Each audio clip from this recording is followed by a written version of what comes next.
Okay. We are live. Hello, any potential VOD watchers. Hope you guys are doing well on this. I'm not sure when you're watching it, but for me, it's a nice Thursday evening. And we're preparing to just do some, I don't know. Today's kind of a whatever day. It's a day before it's a day before the day I'm finally on vacation. So, yeah, dude. I'm just taking it easy. I'm just doing some chill stuff. Maybe we're probably gonna do some Ascii code, clean up things, and maybe we'll play some games. Take a chill day, dude. I'm not sure we're gonna play. I had downloaded the Order of the Falling Star from. I have the demo for that. That got released. Day before the day, you say? Yeah, the day before the day. Before the day I go on vacation. So, it's the most technical, precise way to describe that. Also good to see you, Syndicate. Hopefully you're doing well. What's going on, Charon? Glad to have you here in chat. Hopefully all's well. What is happening? Why is my keyboard not working? Oh, don't do this to me. Did it get unplugged by accident? Oh no. It's doing the thing. No. What is happening? No. I can't change the workstations. I can't. Okay, let me test to make sure this is the case. Yep, no keyboard input whatsoever. Oh no, dude. Am I gonna have to do a hard reset? Darn you, Dinkelberg. Console gaming? No, we're not doing. Not today, at least. I just started the stream, and now I'm gonna have to reset it. This sucks. I don't even know how that happened. I didn't even unplug. I guess I was doing some fiddling around. Maybe You hate to see it. Okay, guys, 1 second. We're gonna do a little hard reset, and then we're gonna go back to the stream. Just BRB once. Oh, I can't even type in chat. What am I? Just wait a second. All right. Wait. All right. We should be back, I believe. We're back, I believe. And so far, keyboard stuff is working. Let's see if chat is still alive. Warnstrom. What is Warnstrom? Oh man. Okay, I think we're back. We're alive again. Seems that we made it back. That was a relatively quick, not too painful reset. Again, kill all PyCom. Gotta do that. Welcome everyone who survived the little reset we had. Anyways. Oh, whoopsie. I pressed restart on refresh on the monitor. Oh well. So there's different things we can do today, man. I'm not gonna be not too tied to any particular thing. I just wanna chill and get my brain thinking. I kinda wanna do some little project reorg. I kinda wanna do some cleanup here and there. There's also some game stuff we can do. I think like what? 5. Open up Steam. See what they got going on there.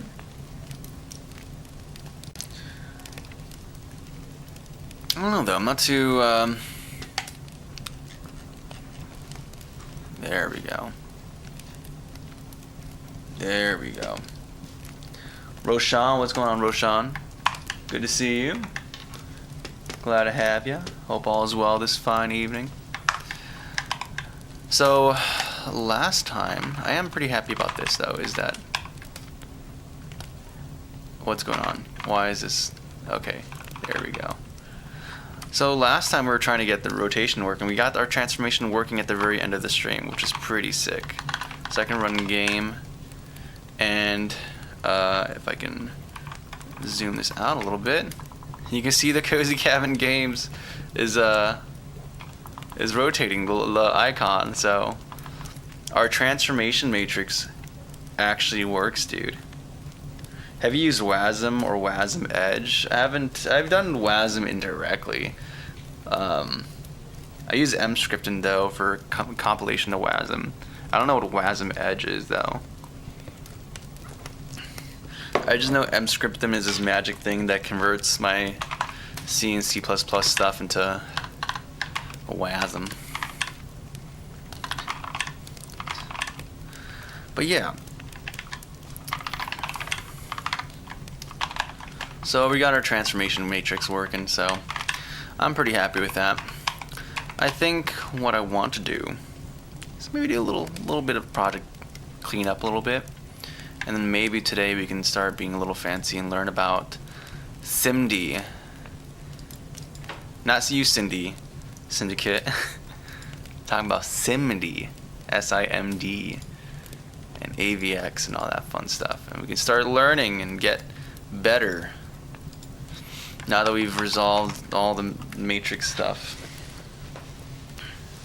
I just found it out yesterday. Yeah, it's pretty gnarly. It's like the one way to make web development actually tolerable, which is to not use JavaScript and actually just work within a kind of native context. Or you're using regular old, I don't know, different languages can, it's an intermediary format, isn't it, right? Because like you can compile any language, or at least there's a multitude of different languages that can be compiled to WASM. Hey, what's going on, Monsi? Hello, Mr. Cabin Games, please. Mr. Cabin Games is my father. Just call me Cabin Bro, or Cabin Guy. Good to see you though, dude. So yeah, we got our rotation, we got our transformation matrix working, so I'm happy about that. So I think today, actually, I might do a small C project just to test out the SIMD stuff in isolation, and then I'll try integrating my project to support it. And I have to think about like how I'm going to do the definitions for it, because it's like, actually I think we might just do multiple flags for the different, like for SSE, MMX, all the way up to AVX 12 or AVX 2. AVX 2, my bad. Let's go on 1080p. But yeah, we're gonna see what's going on here. What's going on here? Oh, that's for Pygame. Yeah, we're not doing Pygame. And we're not doing Bun. Maybe we're gonna look at some how to get mouse input from ANSI escape codes. But that's a separate thing. This is what I'm looking for. And there's actually not only that, there's also a GitHub. Someone has a nice little GitHub guide for intrinsic, so I'm gonna take a look at that for reference, or I guess I'm just gonna have to Google it. I was looking at gas yesterday, because that's gonna be the next level of by the way. We always joke about this levels of like by the way, like, you know how people will throw in, by the way I use Rust, by the way I use Vim, but do you know that, by the way, like I do Vim, you know, I do. By the way, I use Arch Linux. Like, there's levels to it. So, yeah, I think the next level is going to be learning some assembly and using gas. Not for any particular productive purpose, just to be an annoying dude.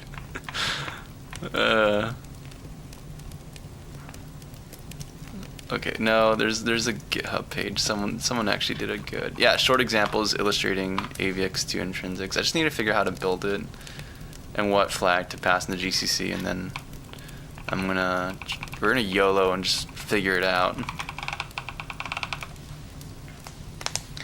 Timothy Connor, I found the impossible. A limitation of Proxmox. It won't run on my 15-year-old Dell laptop, apparently. UEFI problems. The more you know. Wow. Well, sounds like you're having a great time with that. That sounds like you're very pleased as punch with that. You do that for a living? By the way, or assembly? Okay, let's see here.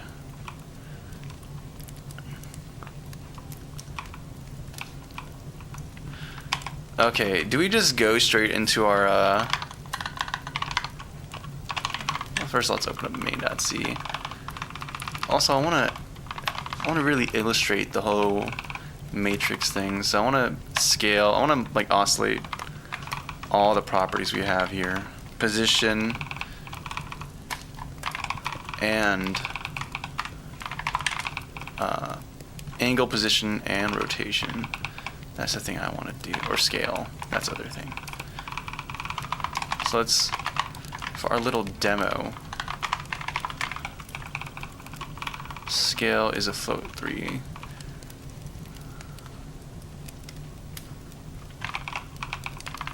Yeah, that's fine. Let me try building this. If you're wondering why the terminal is so small in this one, it's just, I want to have a higher res, okay? Just want to have a little bit of a higher res. Hey, look at that! Look at it! Our transformation matrix is just working, dude. And the lighting's still actually working consistent. I'm really happy with the lighting system, that it's like kind of just working correctly for this sort of thing. I know there's an issue that we encountered last time where like multiple light sources weren't quite combining correctly, so maybe we'll try tackling that today. Let's also take a look at this better. So where does it say lit here? Let me convert this to a standard unlit shader so we can actually see clearly what's going on. Look at the cabin, dude. The cabin's just going, man.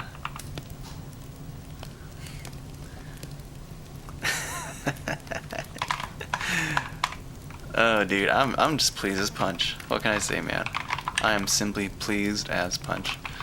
But no, that's not what we're talking about. We're talking about. So actually, there's a few things. I want to move the matrix stuff around. Cause it's fun, Obi. It's fun to do it. It exposes you to a bunch of levels of different ideas you can learn. Okay, that's not a great the way of describing it. It exposes you to different problems and domains of knowledge that typically Engine solves for you. But by handwriting it, you get to learn, and it makes you a better rounded engineer. Like if I didn't, so for example, we're gonna do, or at least what I'm thinking about doing today, is that we made our own like simple float types, right? Like float 2s, float 3s. The other thing I want to do is actually move our, let me close this buffer. I want to edit anyways. Where are you? I'm pretty sure we made, where's our matrix? Yeah, matrix 4x4 is defined here. Let me make sure my changes persist. Yeah, they did persist. Okay, perfect. But yeah, we have our like matrix struct, right?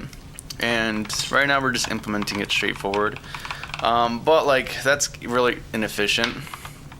So what most modern libraries for vector stuff do, or for like this kind of stuff, they have like SIMD operations, right? So that you can modify multiple data at once. So you can just like install like math foo or something, and you have access to this stuff, and it's very robust and cool. But I kind of want to learn about this stuff, so why not just do our own class or our own math structs and actually figure out how to make this work and utilize intrinsics, and let's see what problems we encounter while doing that, and it's gonna give us a better insight into what goes on under the hood. So even if you do end up having to go to an engine for whatever reasons that may be, you're still equipped with knowledge of what's going on under the hood, and you can force it to do stuff that you wouldn't think of otherwise. I don't know, it's also just fun. Why not? But yeah, first thing, first order of business, I want to change this, and I also think I want to change this type. It is a matrix 4x4. I kind of want to change the naming to a float 4x4. That's more minor, but I don't know. I kind of like, because we have this going on with these types, like float 3, right? And float 2 and whatnot. Like, it's not, we're not saying this is a vector explicitly. We're just saying this is a container that for this type of data. Now, how much is that going to be useful for a matrix 4x4? A 4x4 matrix? I'm not sure. Like here, you can probably think of float 3s as also like representing color, or float 4s as representing color. So maybe it's actually fine to have that ambiguity of like the data type definition, but or like it's maybe it makes sense to be more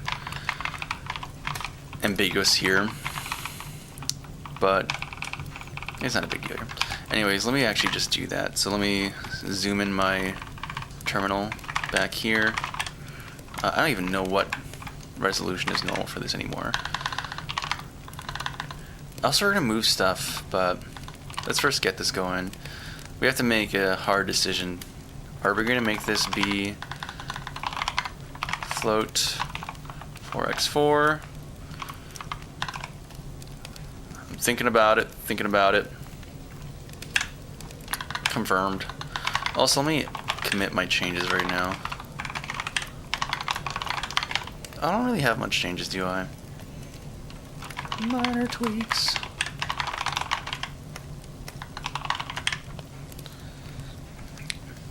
What's going on, Gerard? Talk about wasting time? Maybe in your eyes, man. Maybe for you it's a waste of time. For me, I find it enjoyable. And a nice usage of my time. Do you know you can run Java script on the GPU? It's pretty good for processing matrices and image data. I don't want to do that.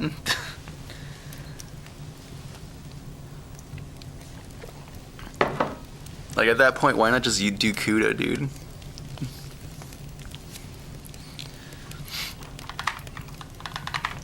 That's just me, though.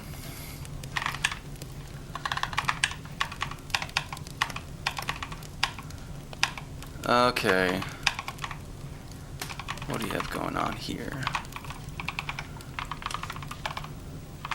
Right, so I'm doing the matrix. I'm moving stuff, right?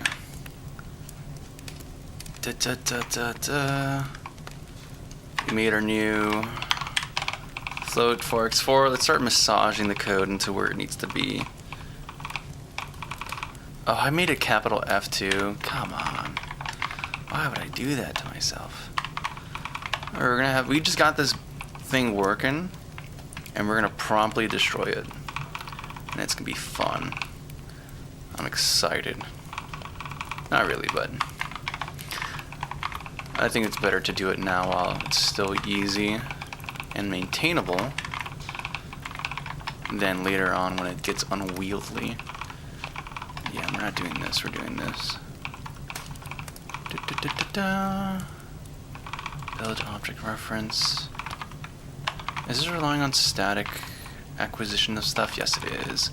So I actually have to be kind of very particular about that. I might actually move this into a separate function.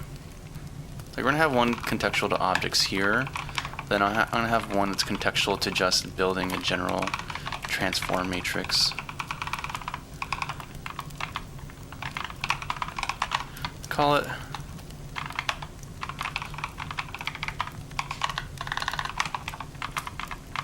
so x4.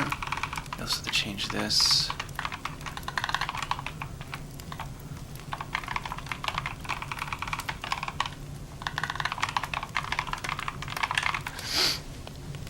You know CUDA? Have some tips for starting out? Not really. I'm not very... I know of CUDA, and I've seen the things you could do with it. And it's kind of cool that you can just write C++ for the GPU. But I haven't really done much with CUDA at all.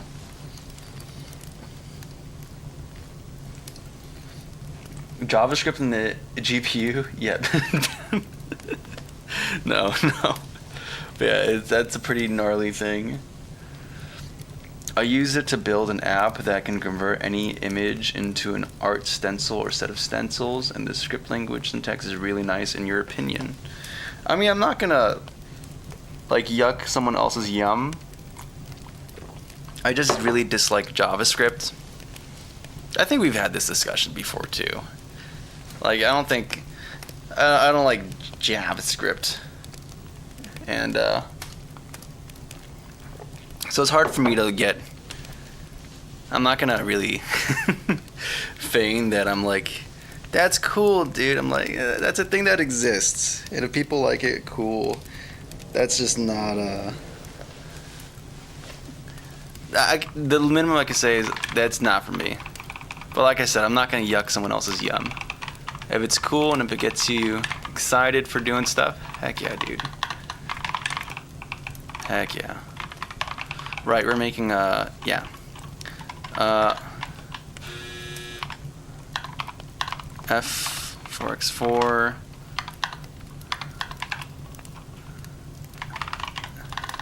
transform matrix. Is that what we're gonna call it? Transform matrix? And then we're gonna get rid of this object reference, and instead we're gonna provide it with like a float3 for position, for scale, and then a float for angle.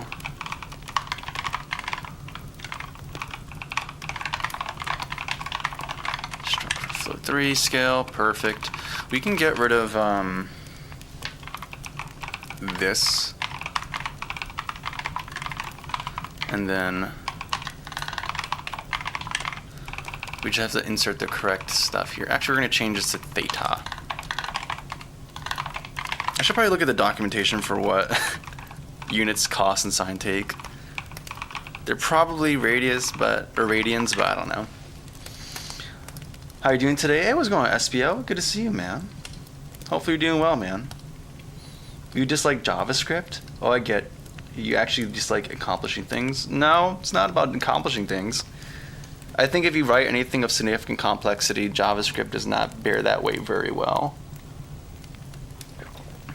And the people who do, like, build complex systems on JavaScript, like, yeah, you have to enforce it. The language is not going to enforce anything for you. So it's it's like an extra thing you're going to have to take on. And then, like, and then on top of that, right, like, there's, like, limits to how performant you can make it. So if you're doing, like, actual high performance applications, then you straight up just cannot do most of it. You can get around. You can use WASM to achieve quite a bit. People have done stuff like that. But yeah, it seems more like a workaround versus like the nicely designed solution, like the right tool for that job, right? It's like forcing a tool to do something it was not intended for.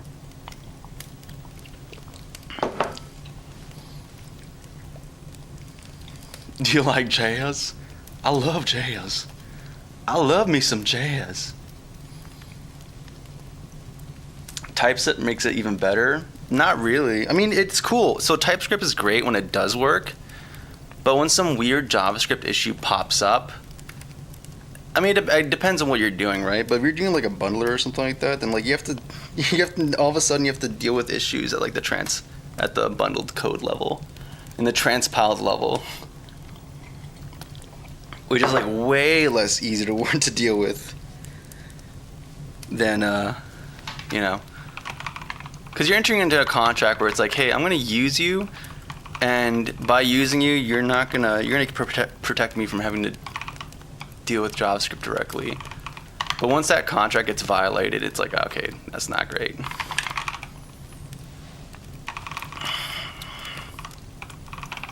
Theta scale XY. Yeah, that works.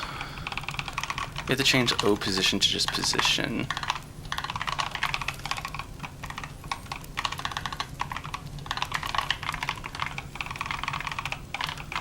Scale.z. Position, scale, theta. Okay, cool. So we have a simple function. We'll do a little documentation, because why not? Builds an affine transformation matrix that contains the values for, I don't know, for position, scale, and rotation. Also, am I dumb? This is not a 4x4 matrix, this is a 3x3 matrix. I just realized that. 4x4 is if you're doing like 3D space. But we're not doing 3D space.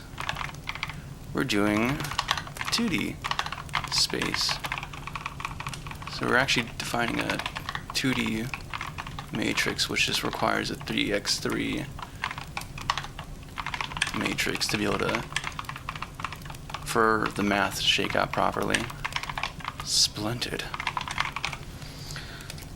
What's going on? Looks fancy. Can I ask about your keyboard? Oh yeah, you got me. Thank you, Terrell. You're wrong about it. We had this discussion before, Obi.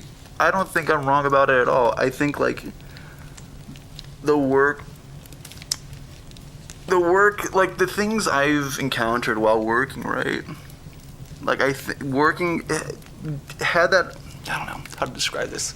Like the stuff I encounter, like it would not. And I think a lot of the most painful points I've had with like programming have been within like dynamically typed languages. And I see like the domains that we have to deal with. I mean, there's like one level of like just, how to say it, but like the enforcement of certain contracts of how objects interact with each other, right? And then there's the other side of like the performance critical things.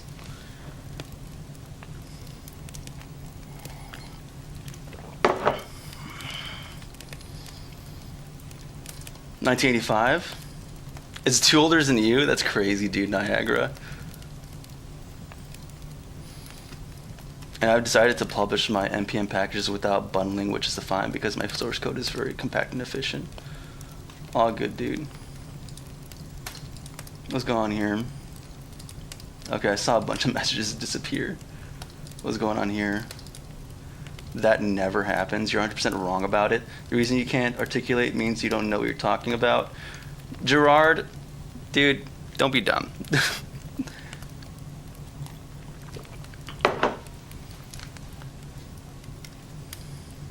Teach your own experience. If you got your own means, methods fine as far as this discussion. Yeah, there's like no point. Like, why are you so gung-ho about trying to convince me otherwise, dude?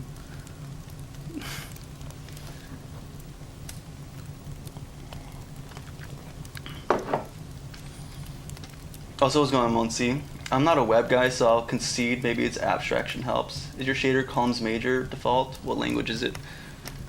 So I'm using this is all in C. So we're not actually, this is all software rendered. We're not doing the GPU stuff at all. So we can kind of just determine if it's column major or row major. I actually don't know which one we're doing, if I'm going to be honest with you. We're going to be completely transparent, dude. I actually didn't explicitly choose it. I just kind of chose whatever worked, but I actually don't know which one defines row major. But you can see how we're defining our matrix here, so that should give you some insight into it.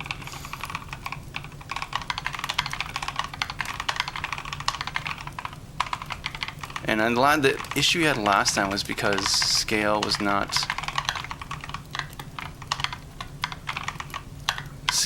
being applied correctly, dude.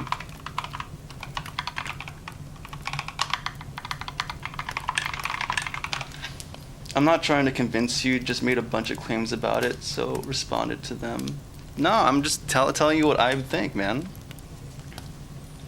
And it's not really claims, like static types exist for a reason.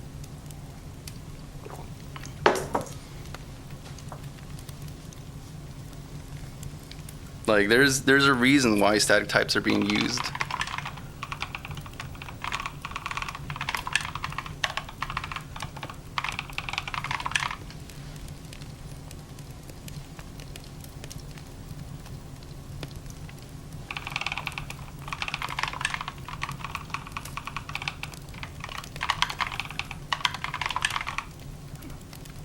So yeah, okay, we got this moved here. We're in session data. Build object matrix, object reference. So we have this changes, because then we don't have to actually do this explicit computation. And instead, I can actually just choose to return f3x3 transform matrix.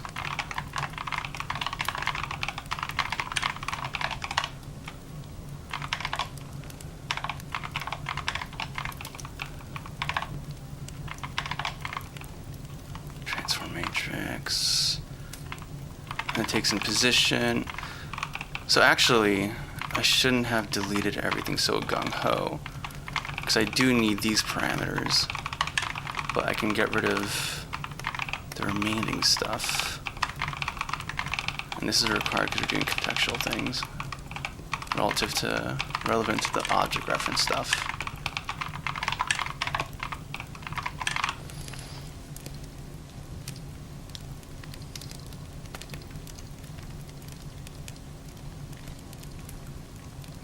It's really old, but it's quite a different language than it was in 1985. I think it was talking about my keyboard, the Model M keyboard. I think it's column. Thank you, Monsi. It's wild seeing someone else with the same desk and monitors as me. Do you really, east to west?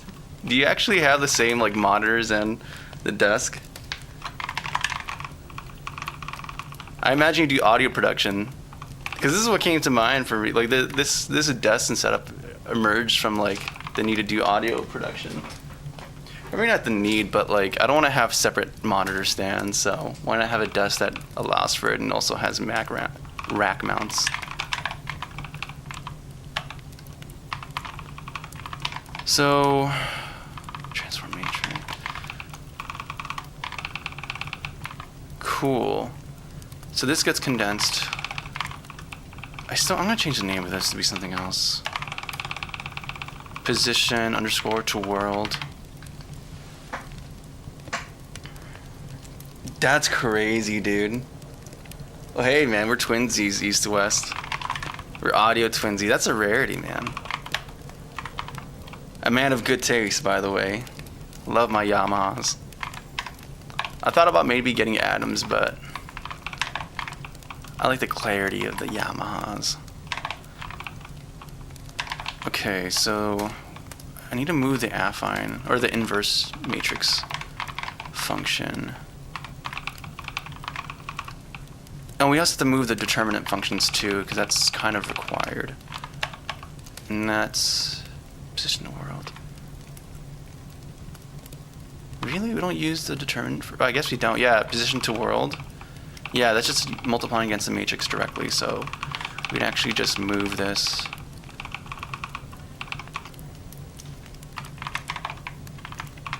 And I'm gonna move the determinant functions up here.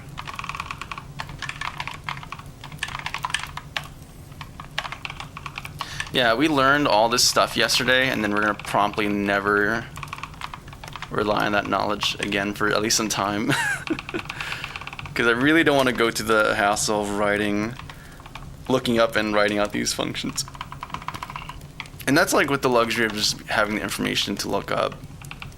If you had to derive that, that'd be a whole separate thing, dude.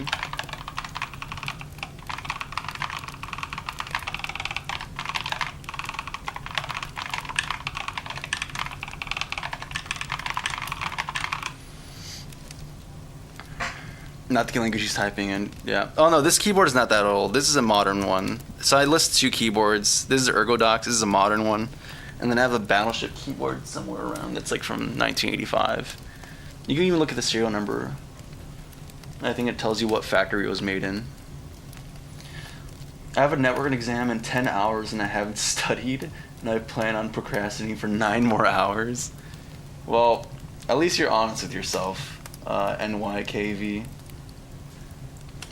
So, hey man, I'm not gonna. I've been in those shoes before, and I've clutched it out sometimes. So hopefully, dude. Hopefully it's not actually procrastination. Really, you're just preparing yourself for that 1 hour of ultra information gorging.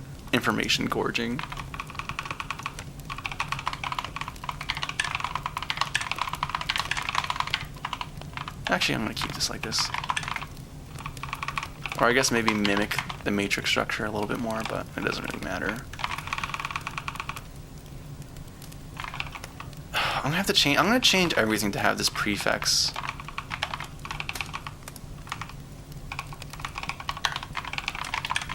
So it's gonna be float 2x2 determinant. 2x3 determinant. This also needs to be changed to be float 3x3. That's gonna be the matrix that we're passing in. This is no longer relevant. Maybe I want to link to where the matrix is, but... Oh, hey, Cozy Cabin. Did you ever fix that issue with the duplicate cabin growing and shrinking? Yeah, we did, actually, Niagara. So take a look. We got it working.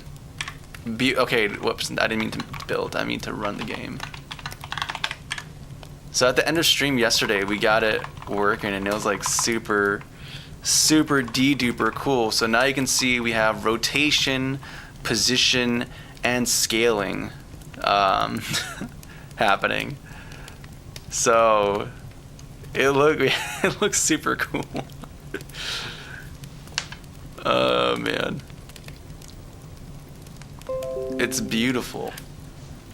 Why am I hearing Windows sounds? I don't know. Oh, it's because I have my Windows machine on this side. What's the notification they told me? What happened? Windows Defender? Thanks, dude. Yeah, but yeah, we have the matrix transformations working, so I'm very happy with this. Very, very happy with this. We got an actual... engine's coming along, man. Little by little. And now we're doing a little cleanup because if I leave this, I need to like have everything codified so that once we start expanding on this, it doesn't become a pile of dirt. Really, like, we need to prevent it from going that bad.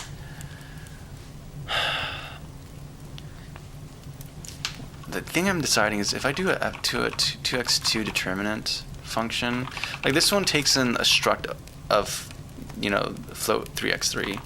We don't have a struct for a 2x2 matrix, and I don't think I have the need for one either.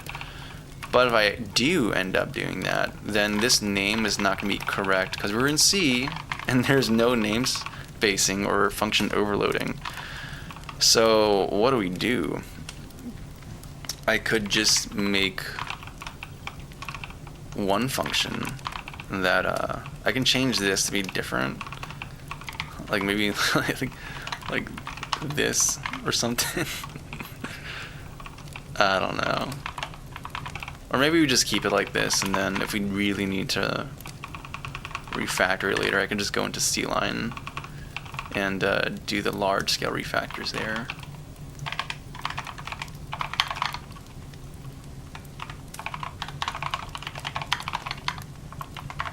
Matrix.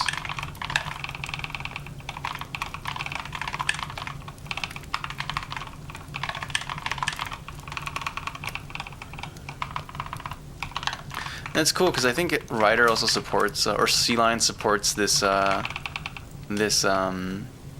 text documentation. So if you hover over a function, you'll actually get the docs, the summary there. Pretty rad.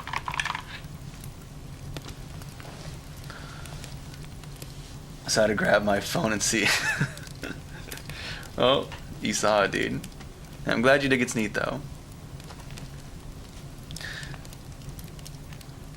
Oh yeah, so East to West, yeah, we're just working on the Ascii game engine, and I'm also working on, well, specifically, we're going to look at some stuff. We're going to look at potentially making this matrix, or all these vector maths, faster. We're going to try learning today.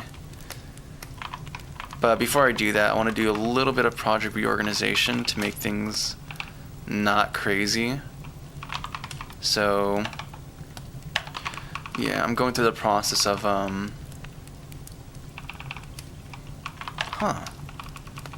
does this require this O parameter? Oh right, because we get the matrix where you're taking. Okay. I'm gonna yoink this, and we're gonna call this, because what we're doing is getting an inverse, really, right? And it's like two steps. We're building an inverse matrix, and then we're populating it with, and then we're doing multiplication against it. So I almost want to switch, like make a discrete function for, or an explicit function for doing multiplication of a point against this matrix. We're gonna call it yoink. The yoink engine, dude.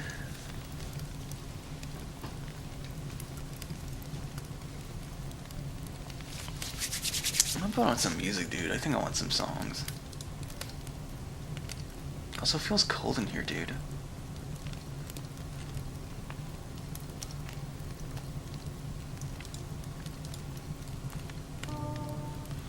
No, we're not gonna do the Zelda playlist again today. Let me see. If I don't find anything, we're just gonna go at it.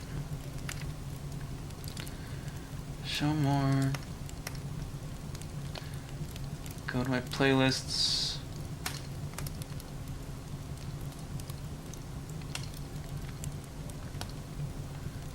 I have a playlist just for this kind of stuff. Ambience, there we go.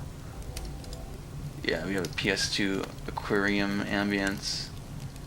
We have the Lost Sea Temple, Lost Ocean Temple ambience. So many ambience, dude. There's a video called Half-Life Architecture and Anime Girls that somehow ended up here. I don't know how. Newtopia, Soothing Y2K.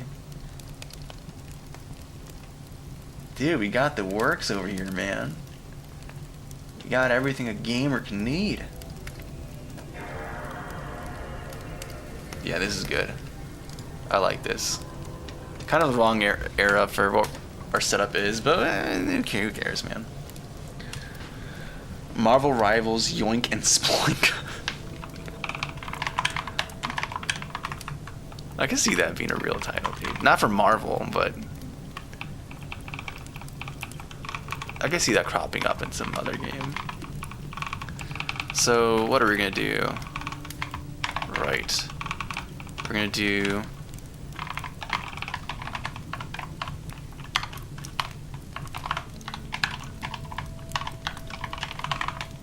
inverse.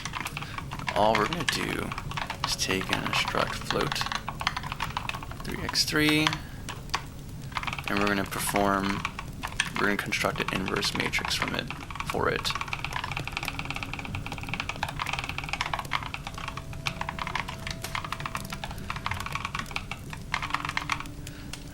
and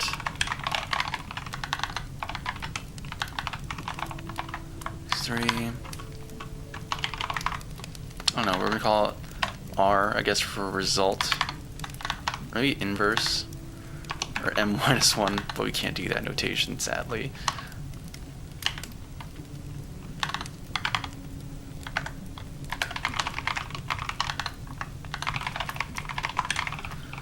But that's gonna be the result we return.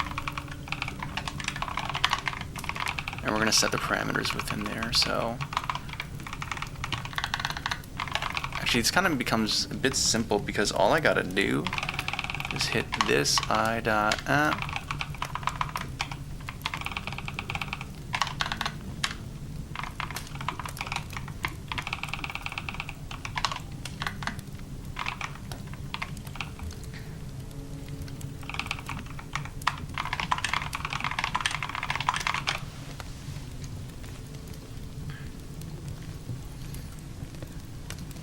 Keyboard tippy taps are more about rhythm than sound, to be honest.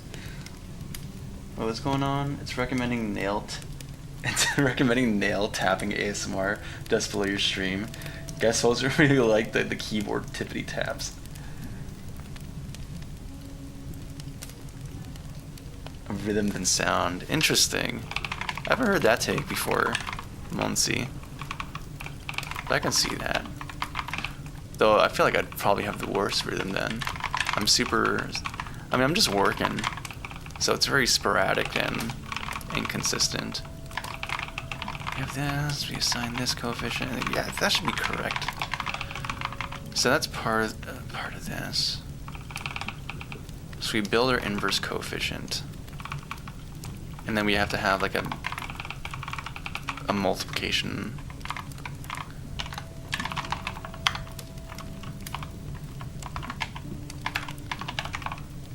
Mult float 3. Is that how I want to, like, what are we?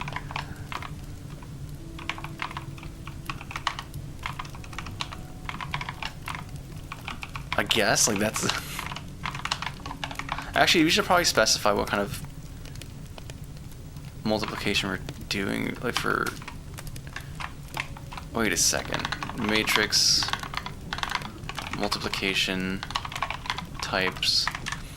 Because there's like cross products, dot products, and then, or I guess is it just straight up matrix multiplication? Is that what it's called? There's types of matrices.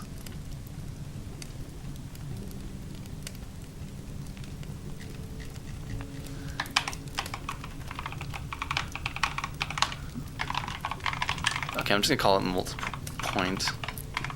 Or actually, let's say what the data type is.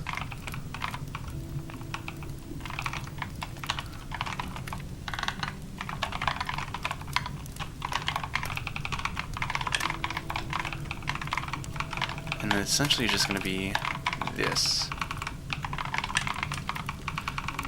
And we need to have a reference to the matrix as well, so.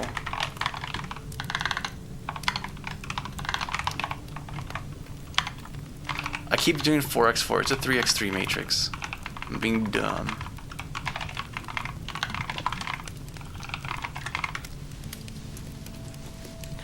Only one monitor? Yeah, I mean, I'm working on just one monitor. I have ones on the side to like read chat and stuff like that. I think it'd be kind of bad to have to keep switching like this to read chat. But it's the closest thing, right?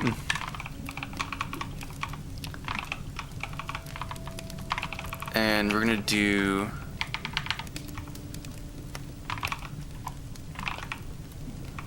how I'm gonna do this. So we're gonna replace m with m dot m.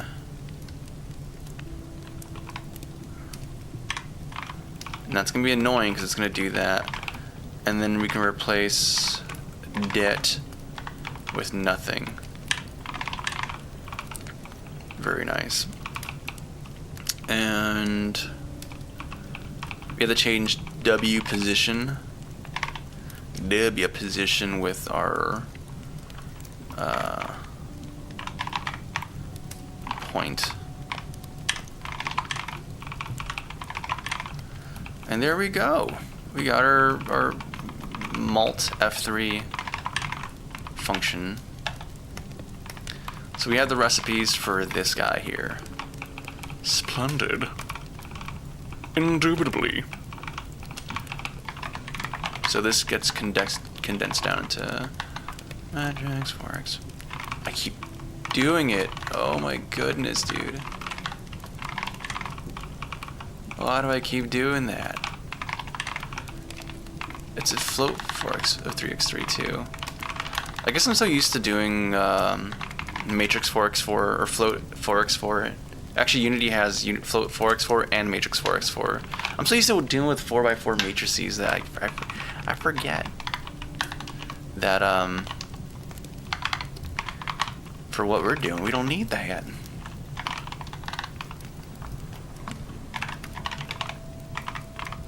Is it called inverse or invert?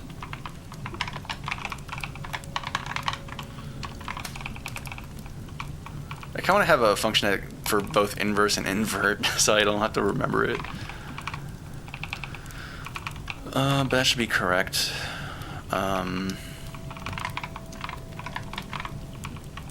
Do I want to pass by value? Or should I just pass by... Because this is going to be a... I don't know, actually.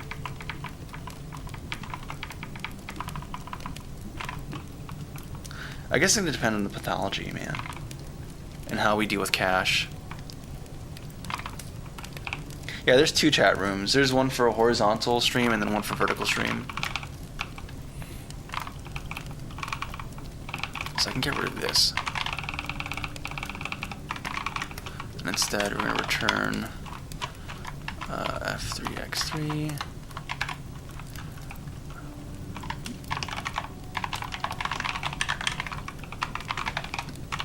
Return, pass in the inverse matrix, and then the W pose. And then this gets removed.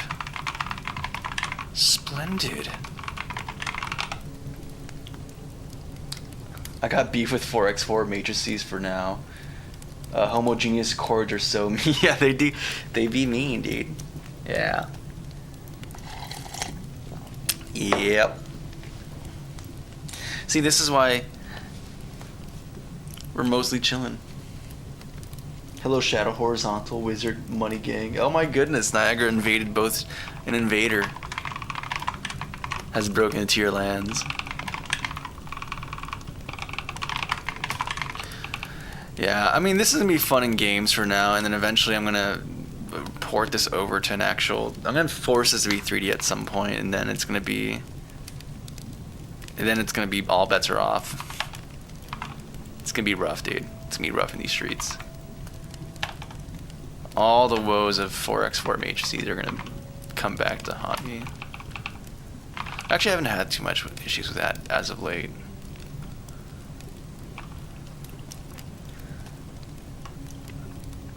Don't need this anymore.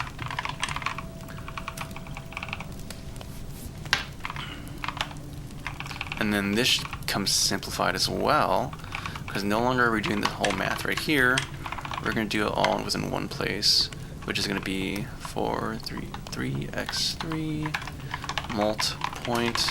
We're going to pass in M, and we're going to pass in L pose, L position.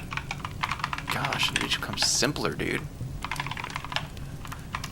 I'm gonna make a separate function or thing for object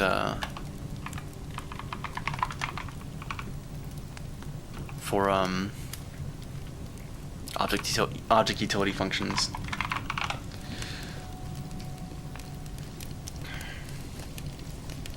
So if a 3x3 matrix is for 3D stuff, 4x4, no. So a 3x3 matrix is used for 2D stuff. It's very odd. But if you look at this, right, if I can find where we actually specified it. So this is like the contents of a 3x3 matrix, right? And if I find the actual definition here, for the oh, I guess I deleted that comment. Okay, we'll just rebuild the example here. So if you look at what's encoded here, right? These are basically rows, consecutive rows. So the first row is containing cost and then theta. How do I specify? I want to have some way to like specify each column. So scale times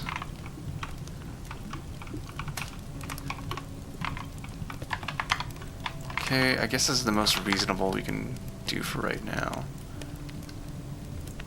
Yeah, I guess that's... I'm going to simplify things down. You don't have to worry about too much of the specifics here. We're going to change theta to just angle. That makes more sense. Scale times sine angle. And then finally 0. So that's your first hint. And then finally negative sine.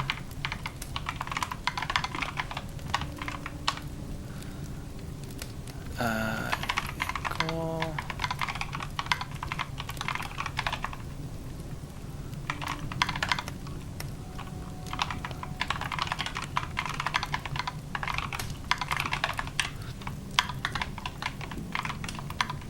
And then finally, this is position.x,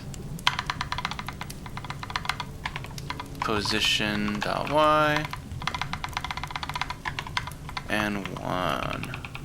So these are all the contents for this matrix, right? And if you look at this 3 by 3 matrix, you'll see that we only have like one angle value that's here. Like all these are just the same angle value. And that's fine in this case because in a 2D world, your object can only rotate along one axis, which is like the one, in this case, the one facing us, right? The one that's normal to the viewer. So that makes sense.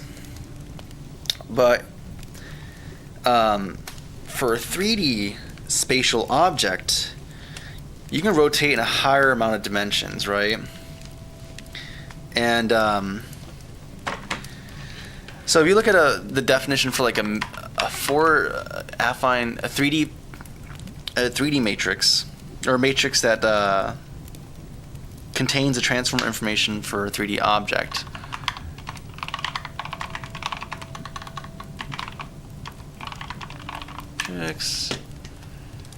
You're going to see that it's going to be encoded within a 4x4 matrix, even though we're representing a 3D point.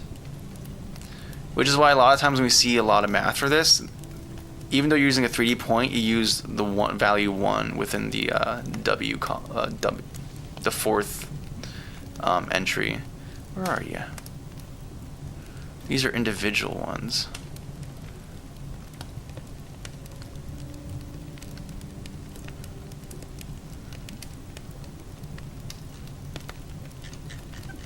It's not giving me what I want.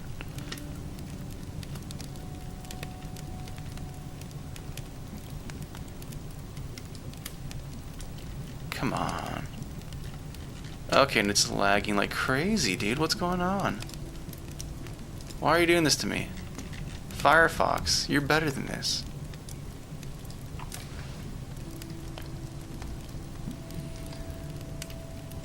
He going, oh my goodness, what's going on, Sia? Good to see you. Yeah, another day, back to back. What was the day before I go on vacation? Or the day before the day I go on vacation? And we got the thing going. Hopefully you're doing well though. Hopefully your 3D modeling is treating you well this evening. But yeah, so if you're doing like a 3D spatial transform, you're going to be using a 4x4 matrix, actually. I'm not sure if it generalizes beyond that to higher dimensions, if it's always going to be the dimension plus 1 on both column and rows. I really don't know, honestly, man. I should probably sit down. I have a nice linear algebra textbook I should probably crack open. Ah, is this what I'm looking for? Nope. That's for 1.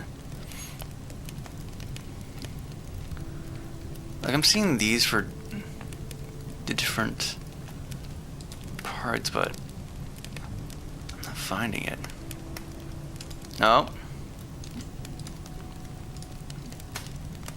Yeah, so for rotations around the x-axis, y-axis, and z-axis. Let me find unities. Transform, scale, or rotation and scale matrix. I wonder if they're actually encoding it the same way.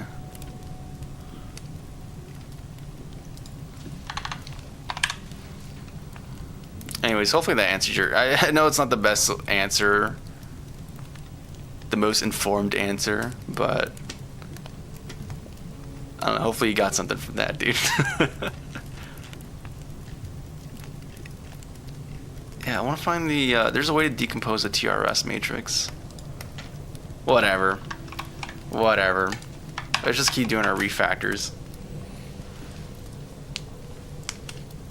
Oh, the penultimate vacay day.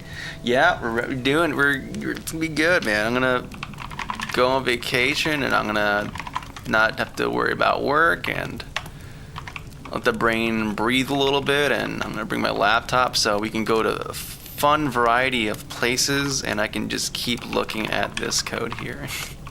Or maybe finish the other game we have going on and get it ready for release already. The fact that we decided to just make the mobile release be separate makes it a lot easier to just wrap it up. And make my niece gave me some ideas, so we're gonna be... I think I'm gonna start working on putting them into the game. Is there anything else that needs to be moved into here?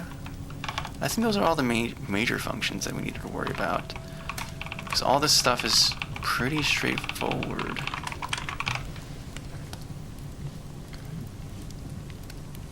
Yep, wrapping up UVs. Let's go. Maya currently. Trying to switch back to Blender. Yeah, Blender gang. Return home to Blender.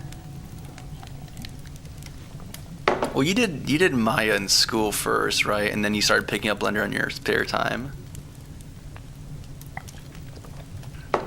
Return back to Blender, though.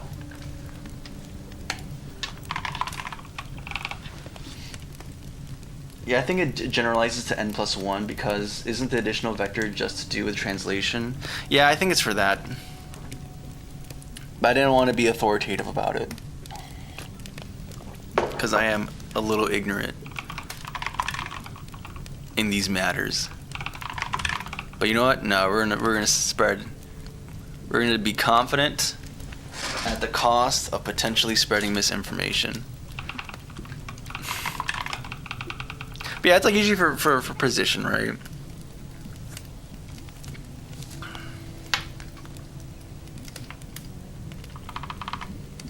Yes, and then the first job was in Blender. Let's go. But everything else has been Maya. Tragic. Heartbreaking. You hate to see it. I could totally see an Onion article titled like Heartbreaking. 3D modeler abandons Blender to use Maya. Is there anything else I need to do? Like these... You know what? I think I'm going to make it object utilities thing. I think that's just what we need to do. That's what's morally correct in this scenario. Object functions.h. We're going to touch it, and then we're going to return back here. We're going to go to object functions.h. And I'm going to bundle them all into one concise location where I feel safe and secure in my decisions. I named the file wrong. I named the file float at 4x4 instead of 3x3. Darn you, Dinkelberg! Okay, did I do that anywhere else? That's not great. Okay, so we have these. I'm gonna, after we define the static allocations. I'm gonna do, because we have this deranged way of handling dependencies, right? Where everything's just one compilation unit. Object functions .h. We're gonna move all this functions into there.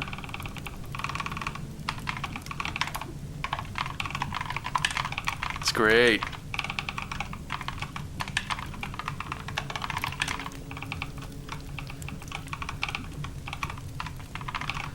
Yeah, I need to rethink some of the names for these two. They don't quite make sense, but it's okay.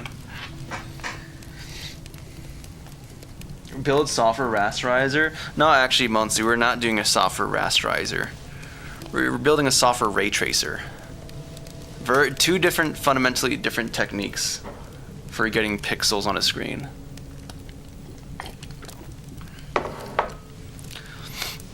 Yeah, we're doing a ray tracer, which is kind of, in a weird way, simpler.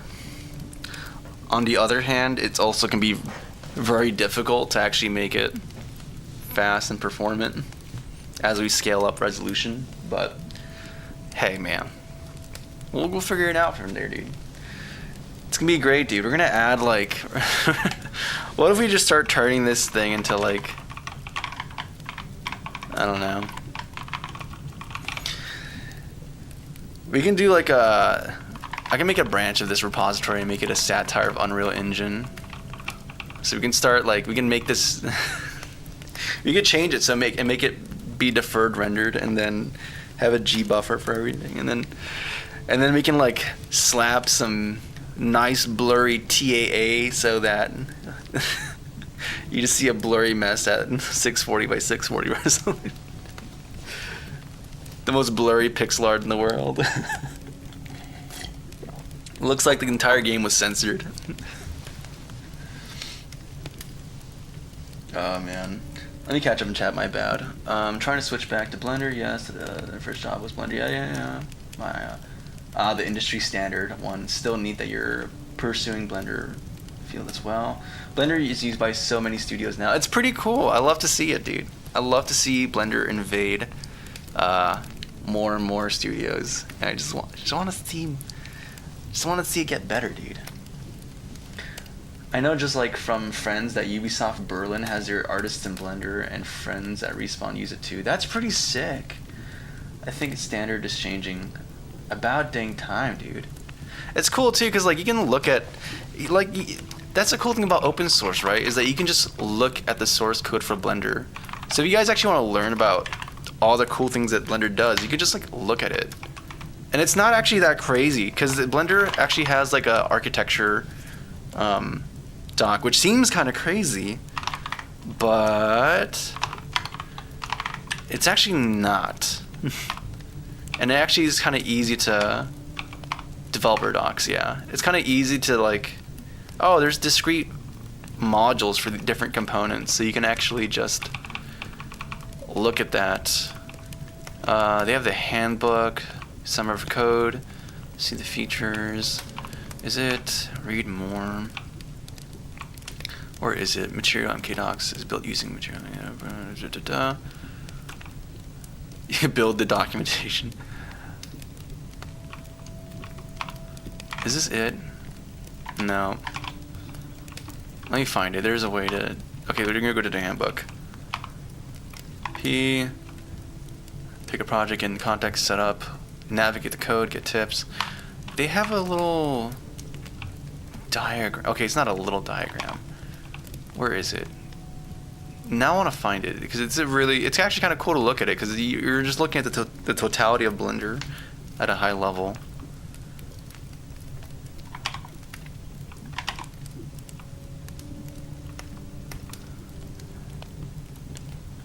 Come on, you're here somewhere. There's build instructions, there's features, code layout. That seems right. Diagram, there we go, SLL. Alright, so this is a very,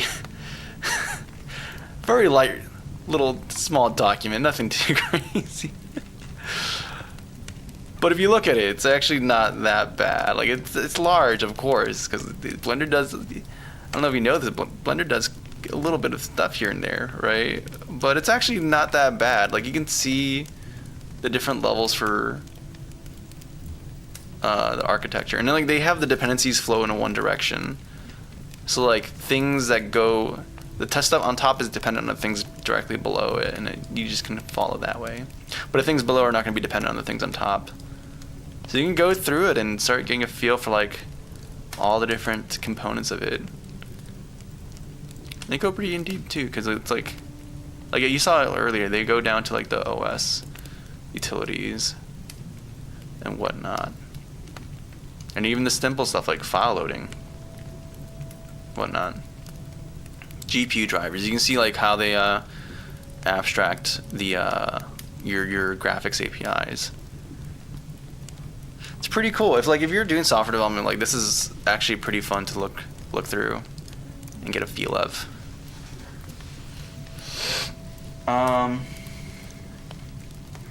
Also, like I had a job tried to ask for 3DS experience recently, so like the Nintendo 3DS. The word Maya on Adobe since then add my search journey.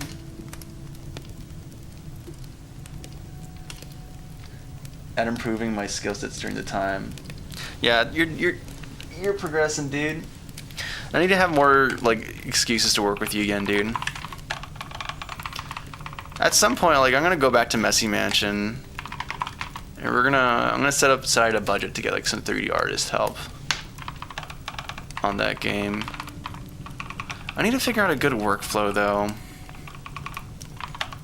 I should probably finish games first, but assuming that goes good, yeah, I should probably. I'm probably gonna need to do that because I was quickly hitting the bottleneck of how much I can 3D model and the quality of my 3D modeling.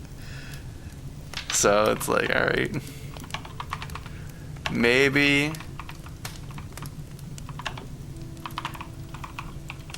we just get a little Santa's workshop of 3D models to crank out stuff for the game. That sounds like that would be fun. Okay, I think we have things kind of ordered in a reasonable fashion. Let me go back to main. I'm gonna write up cozy C utilities. That's what it's gonna be called. Also, I realized something, which is the fact that this has the wrong name, so I have to close that buffer, and we have to move float 4x4 to be float 3x3.h. The rename of shame. I didn't get it right the first time. It's very sad. Oh, 3ds Max. Okay, that makes a lot more sense. I was like, dude, that's pretty wild. Like, what are they doing? Or they need specific 3ds experience. Yeah, dude. We can't hire you unless you played Nintendogs. I'm sorry, we only hire Nintendogs enjoyers here. If you haven't played Link Between Worlds or Pokemon X, what are you doing? Yeah, you have like this great experience across AAA, indie, everything. You basically are a master of the entire pipeline. But you never played Nintendogs? You never played Nintendo Land?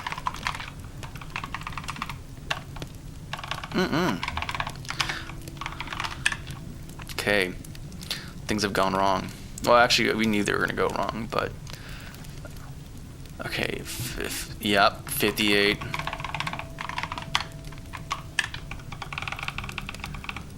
Line 58. Of course, it's always line 58. Oh, look at that. We still even had the original name stuck in there. Was it also? Yeah, I named it just wrong. Dude. I'm so graphics pilled right now. Okay, 91. This makes sense. Yeah, because we're doing... Right. Yeah, we're not defining a new parameter. We're actually, or our new data thing. Also, today in stream, I think I'm gonna play the new game Jonathan Blow has.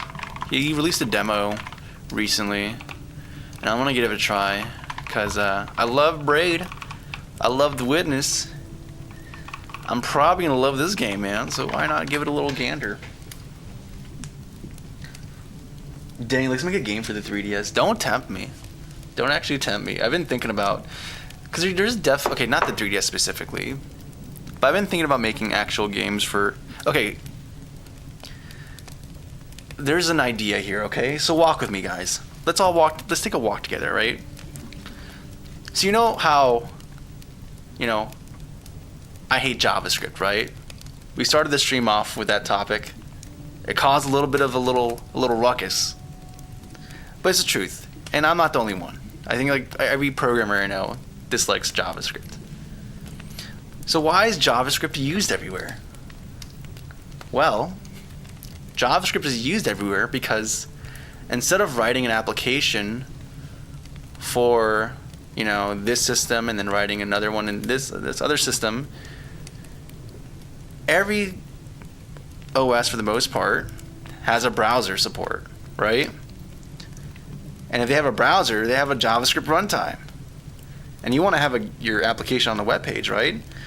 So instead of building your app a bunch of times, the idea is, okay, we just write the website for web, and we just install browsers onto everyone's machines to use the web version. And that's why we have JavaScript everywhere. Now, ask yourself this.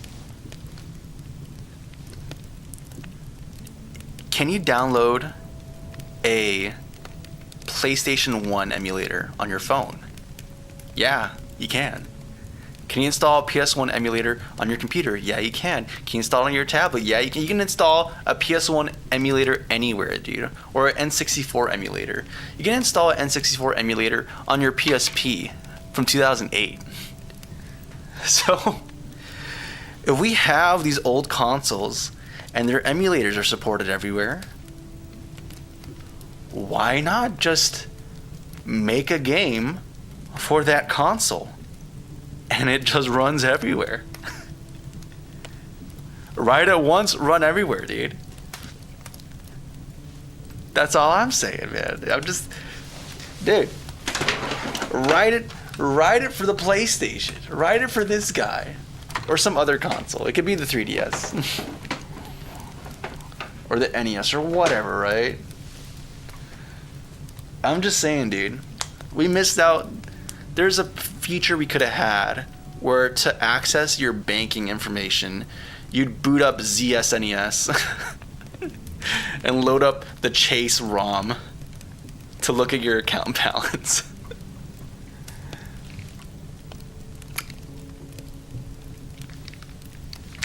I'm just saying, dude. The possibilities are endless. I want to make a game and put it on a disc. That's the thing, right? Like, that's the cool thing is not only if you have a ROM, not only do you have a ROM, but you can totally write a ROM onto a disc. Okay, it's not going to work on the PS1, sadly, but there's other consoles where you can do it, where you can just like burn the game onto a disc and play it. Also, like for the games we're doing, we're going to be burning them onto disc as well. I think we talked about that before, because like the CD has like 700 megabytes of data, and that'd be a cool. I think that's the thing we talked about, where it's like we're gonna have the game, and we're also gonna have the soundtrack for the game on the disc, so that like maybe the first few people. That was gonna be for Messy Mansion though, not for Fight and Flight. We'll see. There's so many ideas though, dude. I know we talked about making the cozy console too, but let's not jump before we can, let's not run before we can walk, right? Okay, so we did, oh yeah, we're still fixing things, right? Hey, less errors.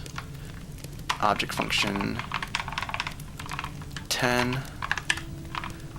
But yeah, this could be super cool. Like, come on, dude, Nintendo. Why did you go to... Why did you go to cartridges? And actually, I'm not even mad about the cartridges, but now I'm kind of mad that you don't even have the game. That's a separate story. But the PS5 is trying to get rid of it. Tragic. I would love to have the Steam Deck have a CD drive built into it. I guess you can make that. Like, I could just grab a CD drive and just glue it onto my Steam Deck and just do things that way.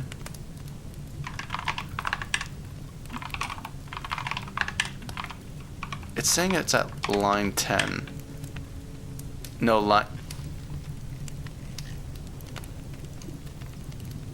Session data. Yeah, it's saying at line 10. Oh, if I do line 10, it's this. Okay, cool.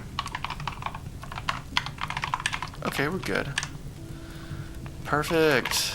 Getting there, little by little. Little by little. I'm sorry, what?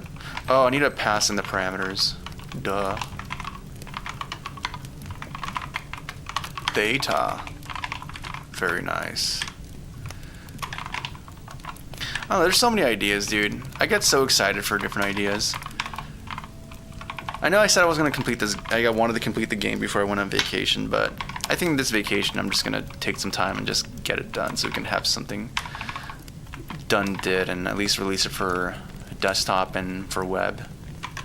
And then I think I'm going to turn this game into Dot Dungeon. I've been thinking about this more and more, and I think I don't want to do normal. I want to do like a kind of RPG, but I don't really like turn-based, or at least the way it's done a lot of times, and I haven't seen much done with that dot mechanic, so I'm going to try implementing it into this and see how it looks and works. It'll be a nice proof of concept too.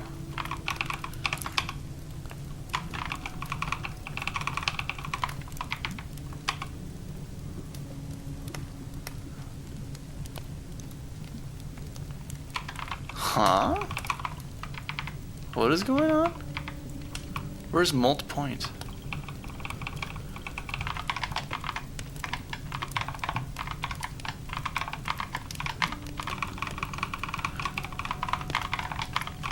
Oh. I see. I was using the wrong function.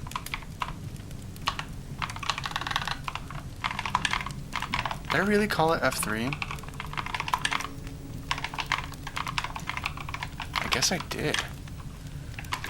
37, last one. And so we get a whole new host of fun issues.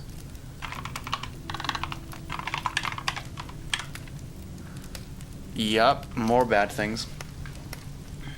Put a game on vinyl record. Dude, just put it on a cassette, man. Easy. Alright, 1 second, guys. Let me go use the bathroom real quick. Be right back, alright? And, you know, before we do that, let's do the cool thing. Let's do the cool thing. Yes, I know, Mr. OpenGL. Engine project will return back to you and make you good at some point. Or actually, maybe, I don't know, maybe we'll... I don't know. I might... Do I want to stay with OpenGL? I need to just stick with something. I don't need to learn Vulkan. We're not going to do the conversion to Vulkan. We're not doing that. We're not going to do the Vulkan thing. We're going to be responsible-ish. Okay, hit him up. Let's go. Very nice. We're running at like 2 frames per second. Don't know why that is. But we're back. Alright, 1 second, y'all. Give me 1 sec.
Okay, we're back.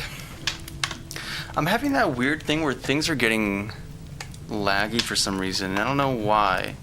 And last time that happened because of the GPU being weird. Or I don't think it was the GPU. I don't know. Something's weird on my system. I don't know. It's odd. But we're crossing our fingers that we're not going to implode. We're going to make it through this. It's going to be fine. Life is going to be good. Oh, wait a second. 1 second. Let me do a little...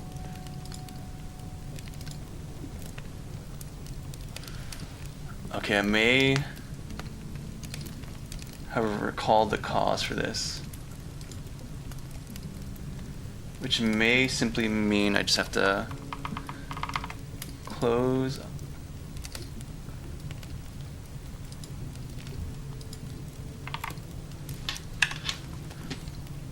Close that.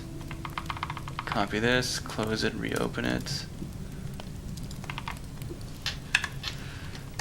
Let me look at BTOP 2 and see what's going on. Oh, it doesn't like that my terminal's so small. Oh, that's cool. BTOP resizes dynamically. And it gets mad when it's too small. Okay, hopefully we're good here. No, do Vulkan. It's so much fun, I promise. Is it? I mean, probably. I don't know.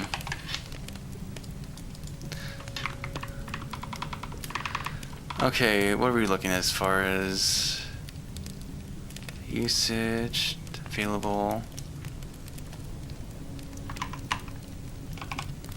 I mean, things look fine so far, so I'm gonna just pretend like everything's hunky-dory. We're gonna get back to just the code. So yeah, we have to update a bunch of functions, but before I do that, I want to revisit these functions here. I'm not sure if I like the convention of like position underscore get world space, you know, or position to local space, etc. But I don't know, it's kind of direct too, right?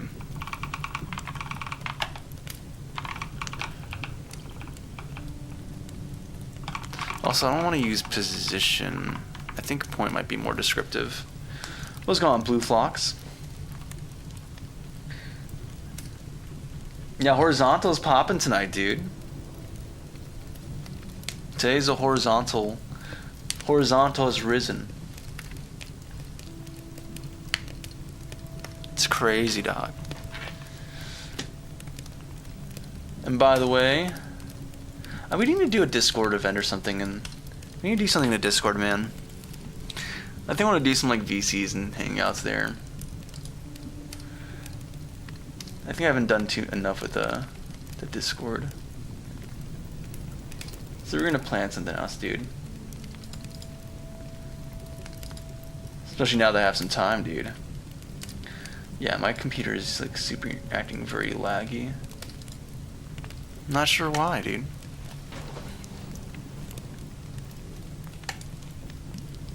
Not sure why.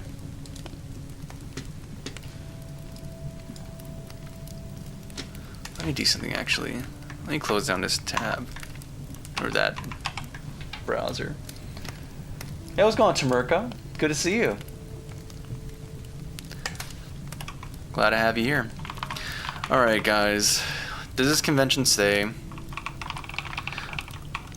I'm gonna change the space part to just to local instead of local space.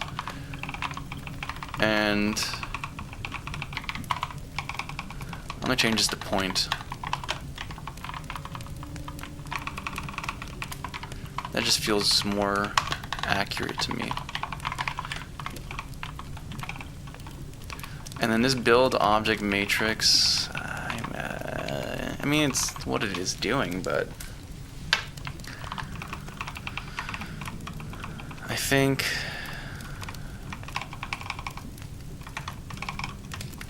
a more accurate function name would be like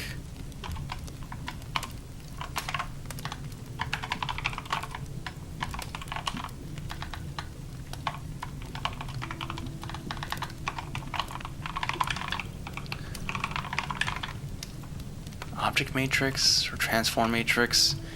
I don't know, something like that, dude. Let's go on Souch. Not much, man. We're just chilling here, dude. Doing some devin. Talking about ideas of like putting a game on disc, which is super fun. I really want to do that. And the idea of expanding the Cozy Cabin Games operation, dude.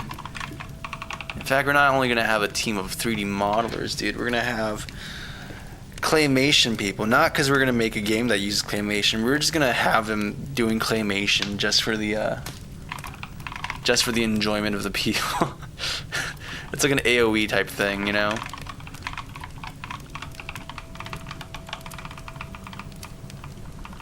We're going to hire a dude to play the banjo on Wednesdays. It's going to be great, dude. Hopefully you're doing good this Thursday evening, Souch, or whatever day and time it is for you. So I know we broke a bunch of things right now. Can we compile, please, and you tell me what I did wrong? Thank you. I like that. Okay, but it's in the wrong function. It's at 22. Float 3x3 is wrong and bad. Why is that wrong? Oh, because we changed the name of build object matrix. Because now it's going to be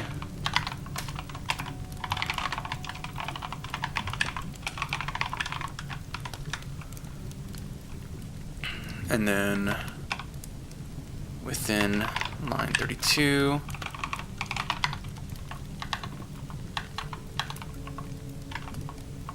this is an annoying name to type out. I can't type that out fast at all.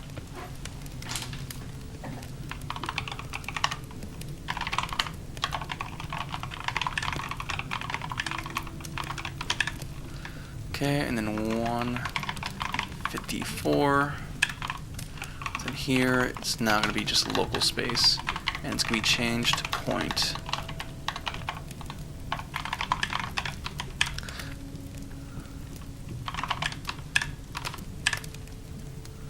Ew.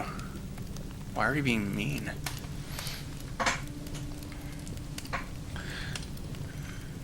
Yeah, what about that AI? This is just my thoughts on it, but we're not going to talk about it here, dude, because this is my fun space. This is my space where I get to just work on projects that I think are cool and interesting, and we get to code manually.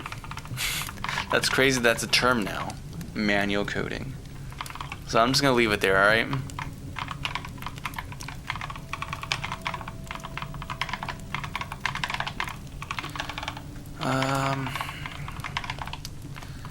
So we have a bunch of incorrect usages that are probably happening within. Yeah, so we have to change all these usages within session. We're calling functions that no longer exist because we changed our signature name. So we just have to find it. It's gonna be kind of straightforward though, because it's, I think I just called it matrix. 4x4 maybe. Really? Oh, it's M2x2. Yeah. Wait, really? Interesting.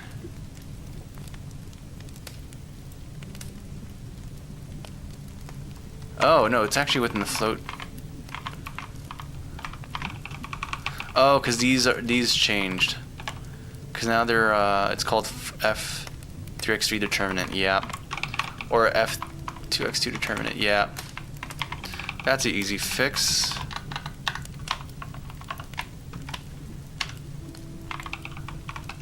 Really?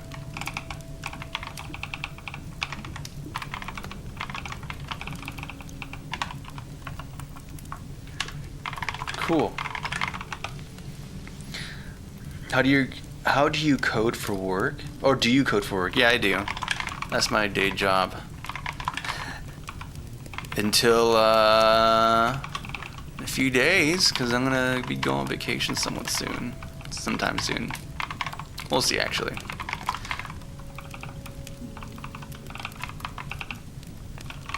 But yeah, that's what I do. Point to local world, okay. So we have that corrected. Let's try building it again. And now we're gonna have the errors in. Oh. There's still more here at line 100. Oh, because they're meant to be 2x2, not 3x3. Yeah, because the determinants are 2x2 matrices. Okay.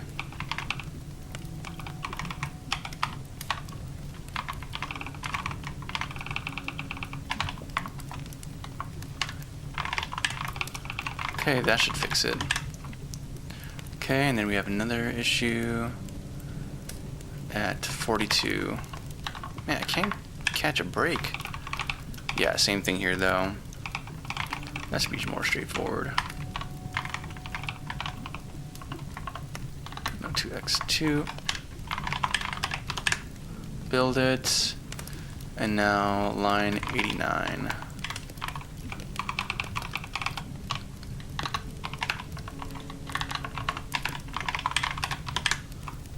Oh, it built?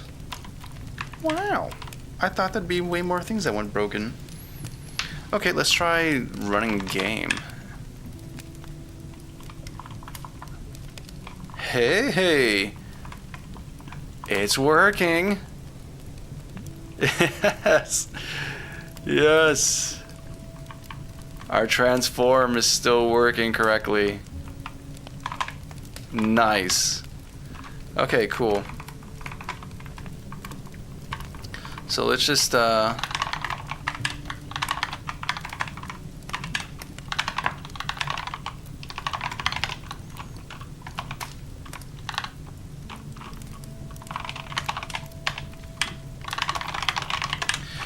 then let's, now that we did that little tiny baby refactor, I want to do a little bit more. I want to consolidate. I'm going to create my own utilities folder and start separating engine components out a little bit.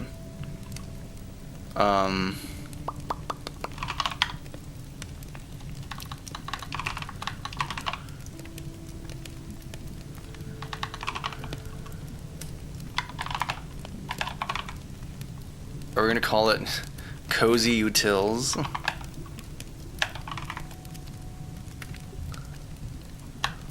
Or I don't know, maybe just let things grow and then we'll figure out organization later. That's great. Okay, let's actually try this out now. So we have things consolidated into these functions. So now I want to think about how we're gonna, in fact, actually,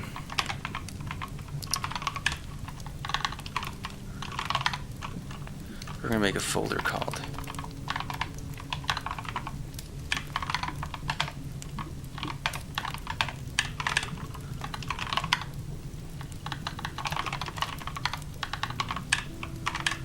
okay.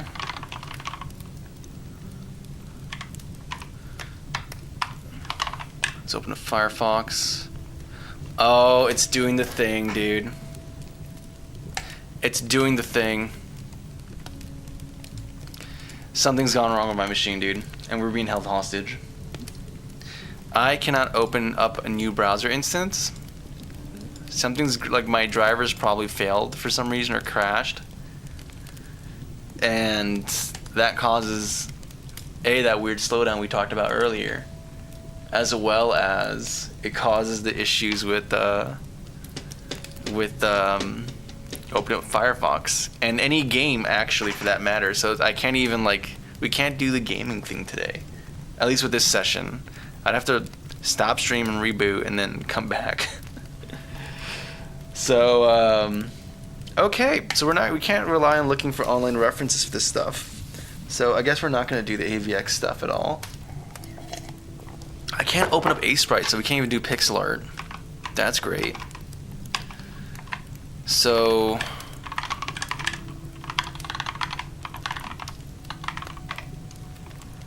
Ascii. Dude, we're just held hostage right now. We're just held hostage. It's terrible.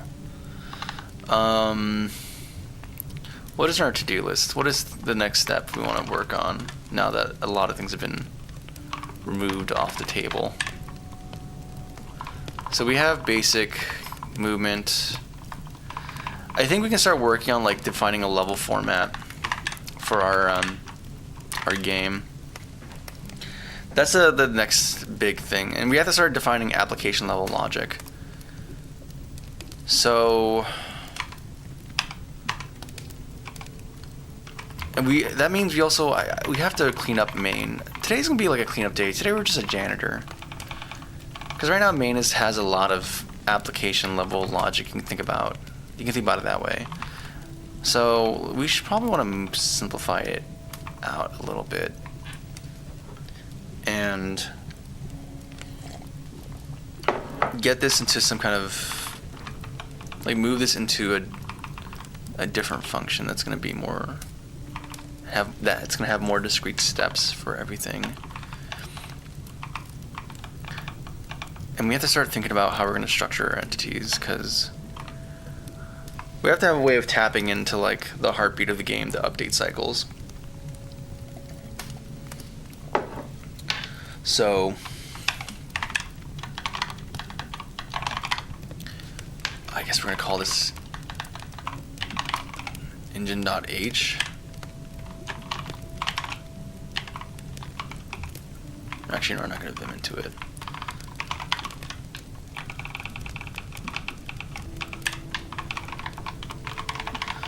So I'm going to start moving a bunch of stuff into there.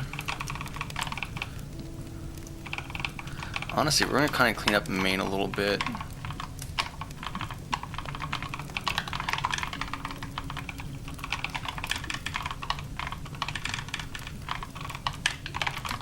No, there's no public.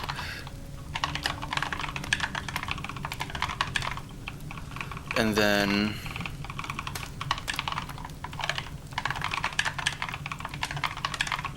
or actually maybe, because we're going to have this whole eventually editor versus play mode thing. So I guess we can start here, and then we can start breaking things up into a better place. But hey, dude, you see, guys, why we got to make a software rendered game? What if your GPU drivers fail? Huh? What then? You can just boot up my game, and it's gonna run perfectly fine on your machine. Granted, maybe a little, you know. Actually, at a small resolution should be fine. So, but yeah, it's gonna be great, dude. We're solving this exact scenario.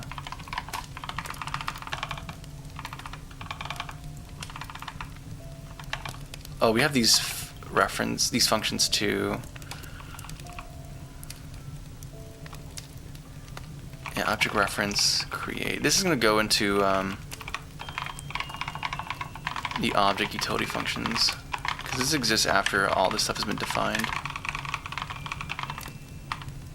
Yeah.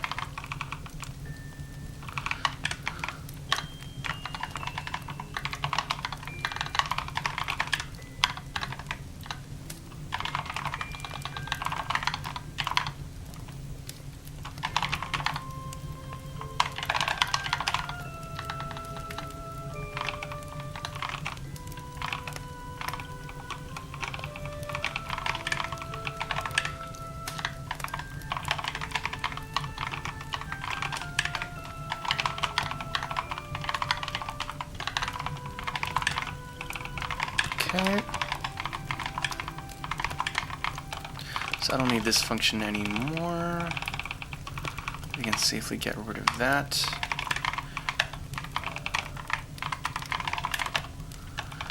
And honestly, a lot of this stuff, like this, all this here, or all these float stuff, I'm probably going to condense them into one single, like, cozy maths utils function.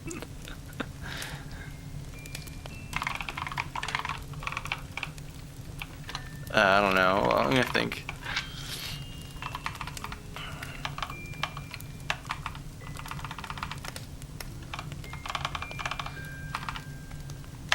But yeah, so there's an init function, and there's going to be, at some level, a run that's going to have some kind of init. We might even have an init here, or int.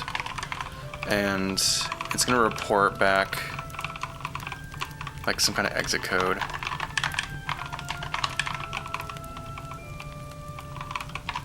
And then you have to think about the discrete stages that are going to happen. Like, we're going to have for sure, with all this stuff here, like we have a draw function that's going to be happening. Or really, it's going to be two draw functions. We're going to have a draw world function. And then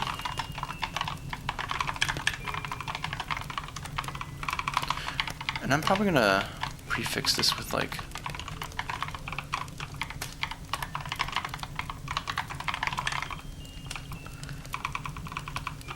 these two discrete things.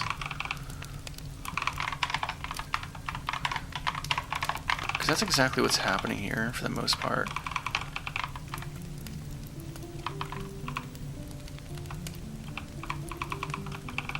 So this stuff outside of the loop are like the initialization things. So I'm going to yoink all this.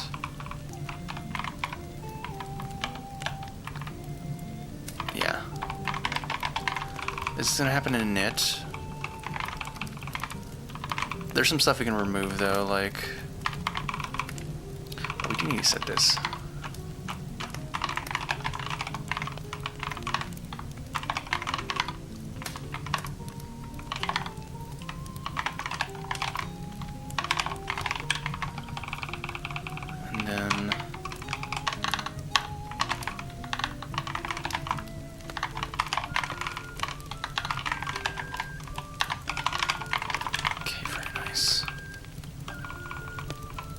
I don't know what values they were, but we can fix that or put it somewhere else.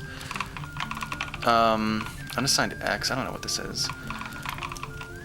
Lights, we're not doing that. That's going to be a level building thing we do eventually. But for right now, we don't have to actually do it this swiftly. We're not going to build any objects whatsoever. That's going to happen at application level.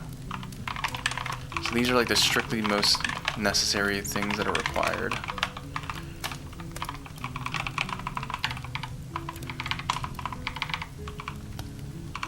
What's going on, Jocko? Sorry I didn't get to you sooner.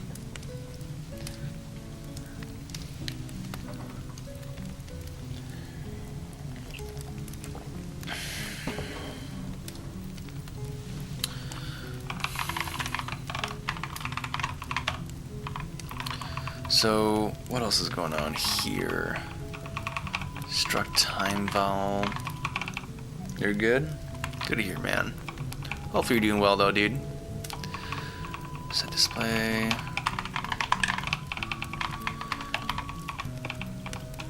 I don't know why shader's build is happening after this. Like, all the module level stuff should probably be happening sooner.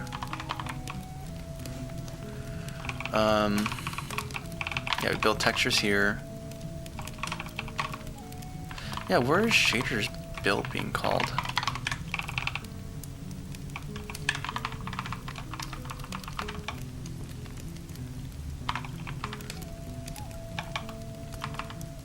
Like, what is it dependent on? Is there a reason I'm calling it in that order? Probably.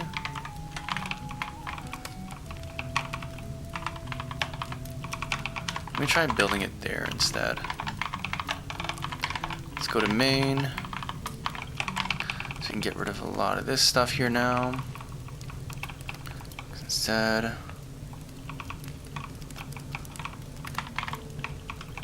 we're doing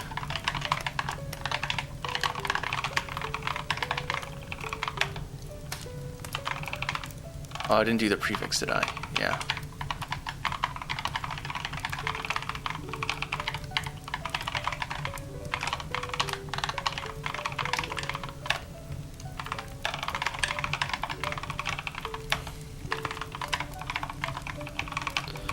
So in this case, we'll do, doing what, right? 100 by 50? I think that's the resolution we're currently rendering at. You can always change that later. So far, work's gonna be the hectic next week, and I've decided to make a more cozy and less serious visual novel so I don't stress as much about it. Let's go, dude.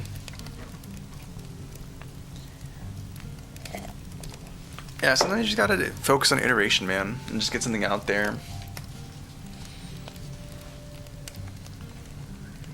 To my other project, though, I just don't want to stress about it. Yeah, dude, that's exactly it, dude. Like, that's why I'm doing this right now. I could be stressing with getting Final Flight done already, but there's things about that game I don't have solved, and I can try forcing myself to tackle it, but I mean, there's sometimes where that's warranted, and it's just, it's you know what you need to do, it's just a matter of working through it. There's times where it's just, I'm not sure how to proceed, so I'd be stuck trying to figure out what to do, and it's just not going to be great and productive. So yeah, sometimes you're in that, just in that spot, in that position. It's all right. We have a RGB to ANSI function, but we didn't need this anymore, did we? And we have a max function for some reason here, and yeah, we gotta do stuff. Why do I have this? Why do I have a bunch of random stuff here? Okay, so write the loop.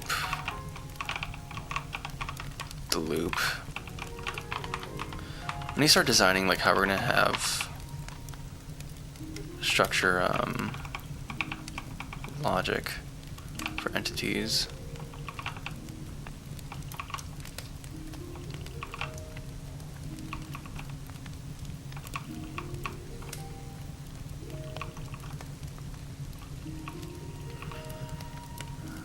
Yeah, we have to fix that too, but we'll do that later. So you have the camera control stuff happening here. Yeah, we need to start thinking about how we're going to structure logic hook-ins into our update cycles.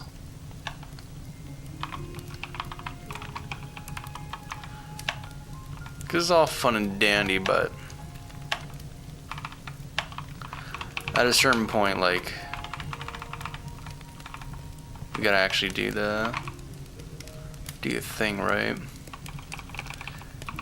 Yeah, ray test camera. So this is all go into drawing world.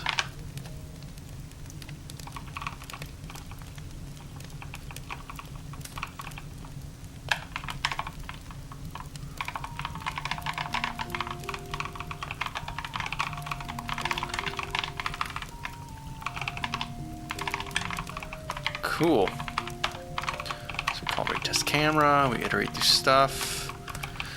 We're gonna do the character rendering buffer stuff later. Because right now we're just running the ASCII, but we need to actually be able to display text. So we're gonna have a text buffer that we're gonna draw to, and then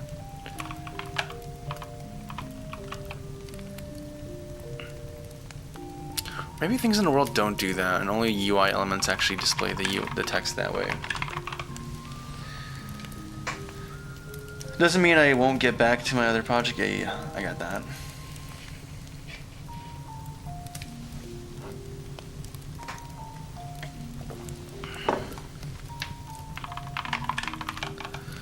Okay. Anything else regarding this? We have the delay as well, so we need to add that to our as another function step that happens.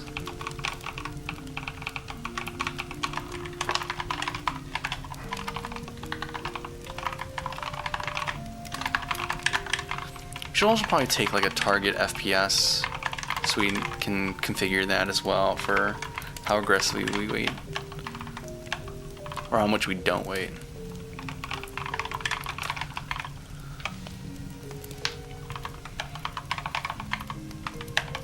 Yeah, because what we're doing here is like super dumb and jank. That's not right. It's enough just to get things going, but I want to do a more robust solution.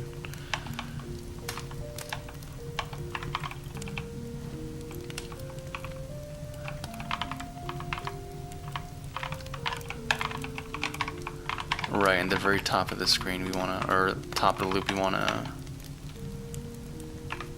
clear buffers. So if we have an anatomy of like what each frame is going to look like, it's going to be these. We have to do like object logic here, or really just application logic here. This is where things kind of functionally decompose. And then at the very end, there's going to mutate the world state, whatever. And then we're going to do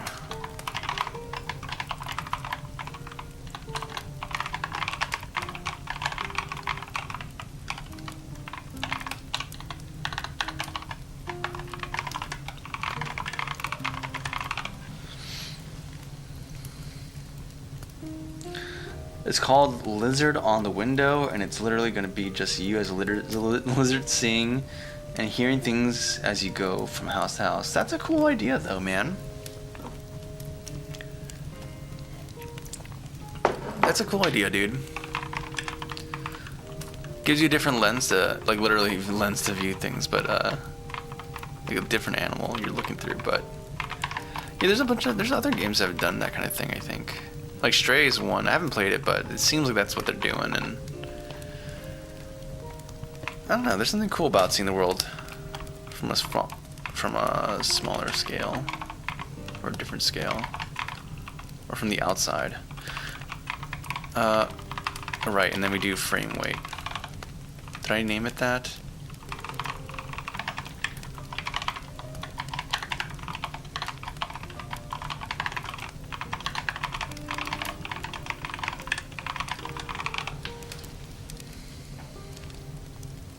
It's kind of like Oregon Trail, where you can just die from dysentery. Yep. There's lots of lizards where I live, so the moment you walk out the house, you can probably see one. Oh yeah, that's pretty cool, dude. Remember when I used to live in Florida, that was the case too.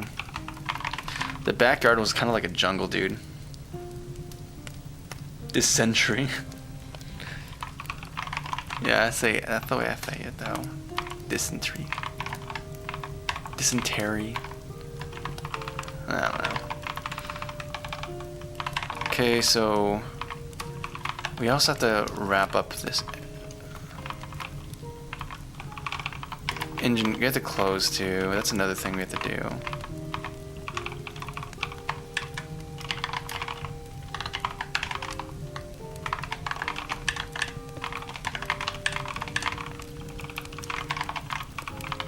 And there's a bunch of stuff we're doing. Not a lot actually, but just a few things.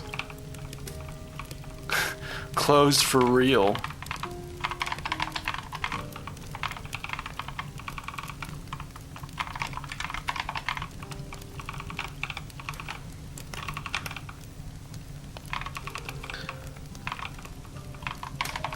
You know, honestly, we can structure this in a way where, like, we actually don't have game logic be embedded in this loop. Like, we can make it where at the top of the frame, the world just does its thing. It just whoosh, simulates. And then the engine does all the process of like rendering. Like, application logic does not necessarily have to happen here. And we can give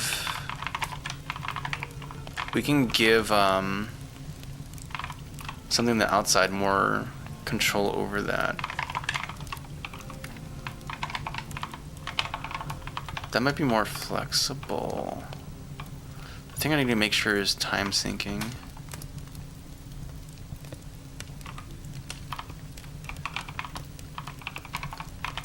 Oh, and there's also the input getting.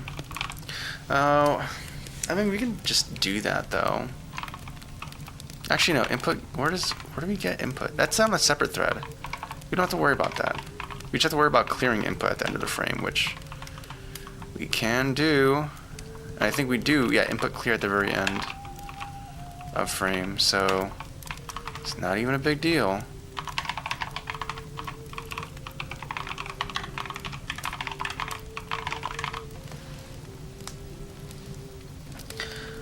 Because lizards are often on the window next to the couch where I sit. Okay. Spy zapping my sentry. Spy zapping my sentry. We should play TF2 one day. So I can sometimes see them moving when I'm playing games. That's cool, dude. That's even, because like I think a lot of the best stories or best games are the ones that actually take truths or experiences you have. At the very least, it's more genuine, right? It puts a little bit of you in there. Even if it's a simple, like, everyday observation that you encounter. Clear buffer, clear screen, render world, or your frame weight.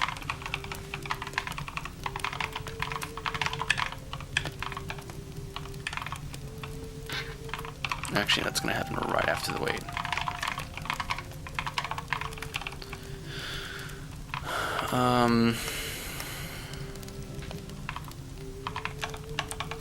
Where's the timing stuff, though?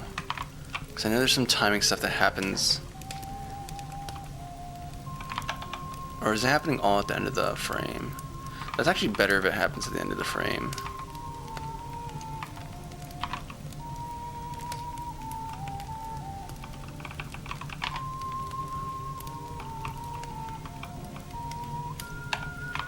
Okay. I'm cool with this.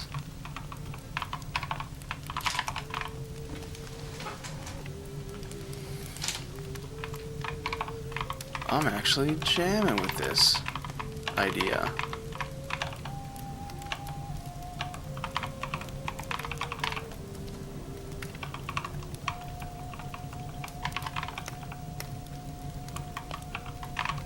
Okay, let's try clearing some stuff from main now that we have gone through this process of this minor cleanup.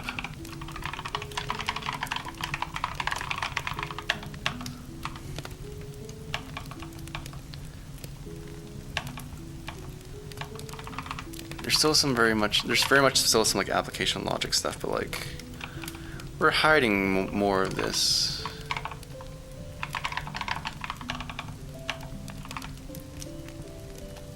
Yeah. Yeah. Okay. So we can get rid of this. Get rid of this. Okay. Sorry. Go all the way down. Say goodbye.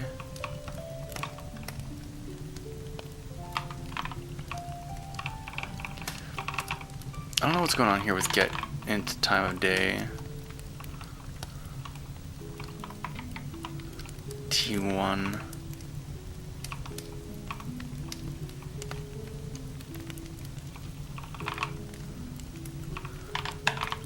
Hopefully this happens. Let me make sure it happens within the time delay.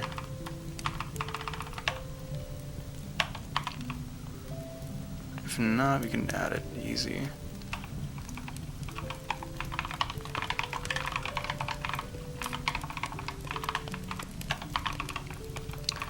So, okay, cool, we got rid of this. And now things start becoming a little bit more clearer. And now this is just purely like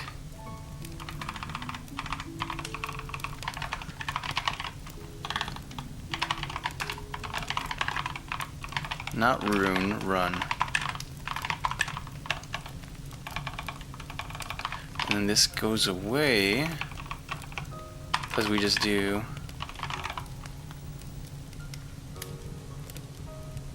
I mean, this should just go away, but I'm missing some stuff. These require, These need to be defined. So I actually need to grab way more. Yeah. That's okay. Because I could just do this. We're good to go there. Yeah. This is getting kind of gnarly real quickly. That's fine.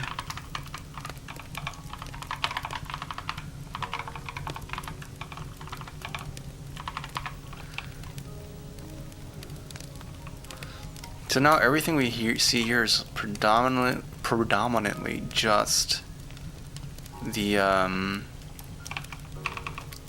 it's just like the logic to make things go, like to create the objects you want to have. It's independent of like any of the underlying stuff. So if we do build, actually no, we have to do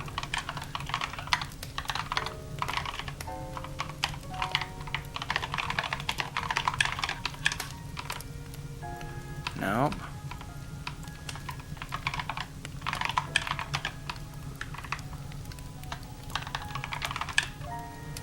Ah, there we go.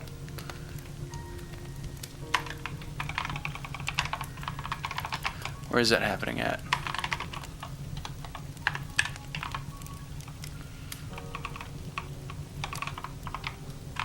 Why did I define int and x outside of the loop? Oh, because for reporting reasons.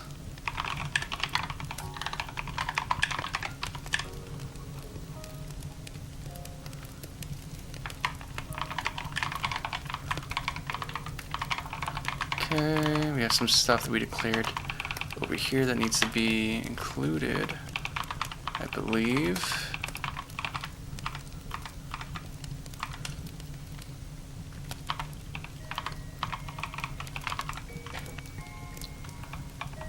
Not seeing it though.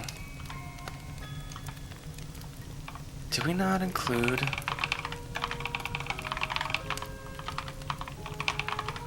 Yeah, we need to clean it. We're doing. I mean, cleanup was much needed at this point. Things were getting really out of control real quick. But yeah, at line 87, T1 is expected, but it's not declared anywhere. I'm pretty sure we declared it somewhere in main. I'm not seeing it, so let's look at the git diff. Where's T1?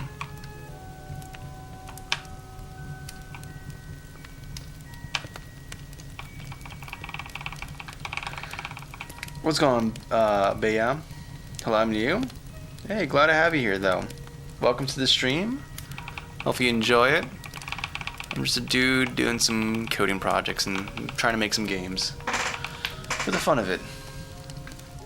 I leave for 20 minutes work and everyone migrated to vertical. Yeah, I don't know what's going on. It happens sometimes, you know? It's all good. Let's give it, dude, it's kind of crazy. I still remember when it was like, vertical was just slammed.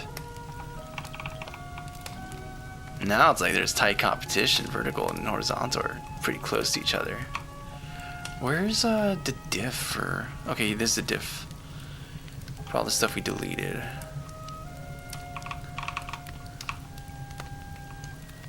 Ah, struct time val T1, T2. I see. So I need a...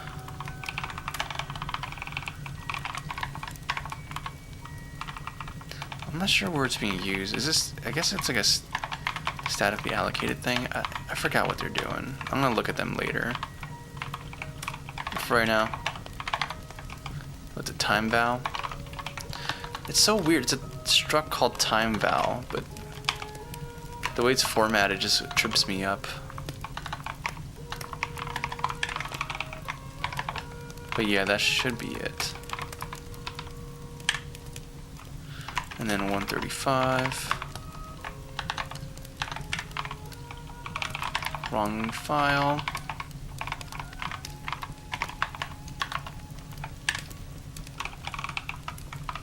Happens to the best of us.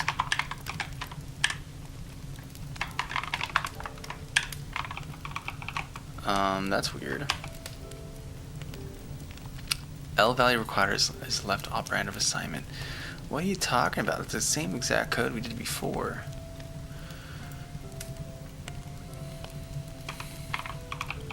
What are you talking about, Willis?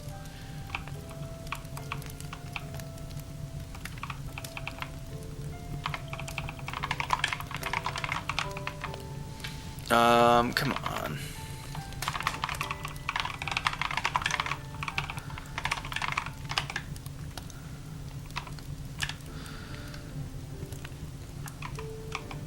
Do you have to go to get diff again? Or better yet, is this defined? Yeah, elapsed time is a double. You have time, struct time val statically defined. And then 108, it's not happy they were trying to do this. Do I have to cast it to a double for it to be happy? Is a left operative assignment. Left value required as left operative assignment. What? What are you talking about? You crazy person. So that means, like, it's time. Does time exist? Do we not create time? Are we lacking time? Perchance we are.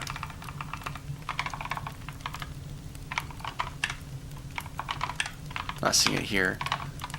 So let's go look at the diff.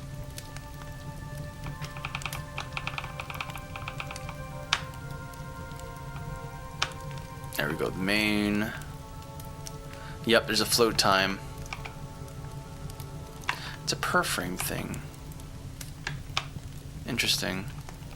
Is it used anywhere else? What function is time doing? Why do we need time? Time is overrated. Time is whack.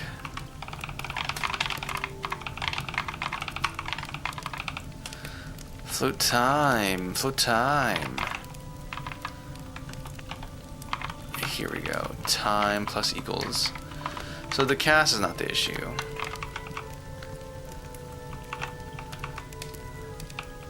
But yeah, it's at the very end, so time needs to be a thing that exists across frames, so I'm just going to make another. We'll figure out a better way of doing this. We're going to have a dedicated time thing for dealing with deltas. As a different kind of symbol? What? Are we fighting? Terminal utils H. What? There's a name collision? Time.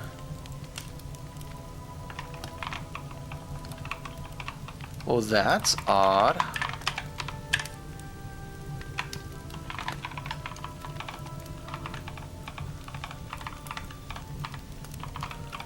Do you have to just init it explicitly, maybe? That's probably not the case. You should be able to, like...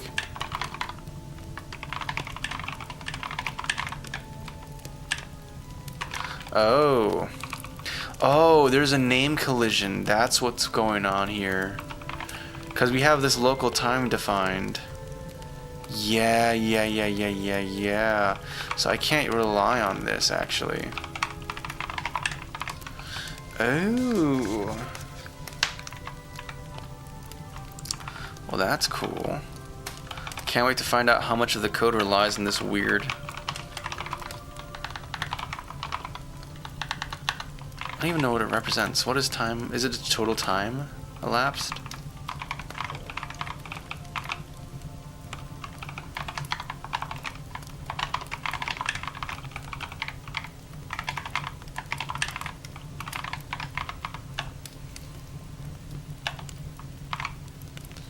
So that's what, and we got destructed. Yeah, because these are, yeah.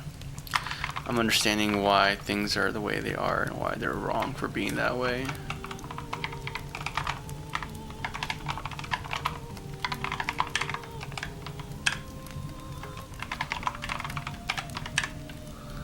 Okay, and now we have more issues.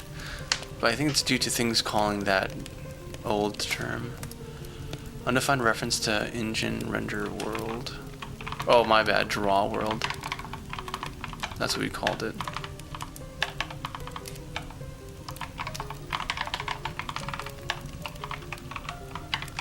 Any render was weird.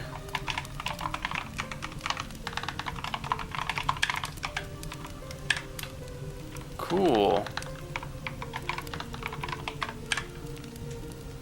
Okay. So far so good. Yep, and it's still working. Nice. So our little code massaging. Oh, it's actually not working because camera controls are not moving things the way I'd want them to. So that's not great. That's not great. But that's probably because we're only calling. I actually don't know. What's the deal here? Do input clear at the very end.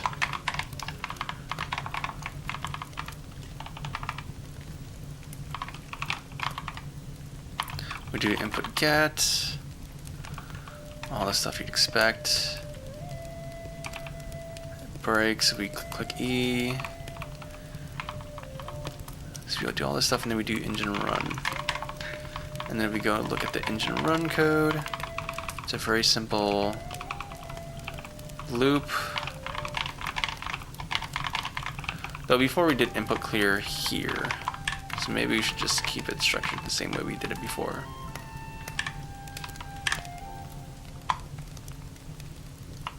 Okay, that seemed to fix it. Yep. Weird, but I'm not going to complain. I'll take it. Prime. I appreciate it, man. August Sage is a product of taste, time, and I don't know, going to fairs and whatnot. Keeping an eye out. It's honestly not that expensive at all to do this stuff, but it's a matter of just finding the right place. Or events and whatnot. Sweet though. Our renderer is working. Which, by the way, we can like output at a higher resolution too. So let's actually see how we bump it up. So right now we're doing engine init with this value.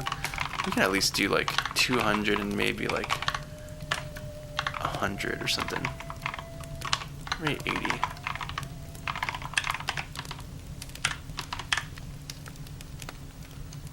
Oh, is it too big? Okay, 200 is a little too much. Oh yeah, you can see how the performance is tanking a little bit though.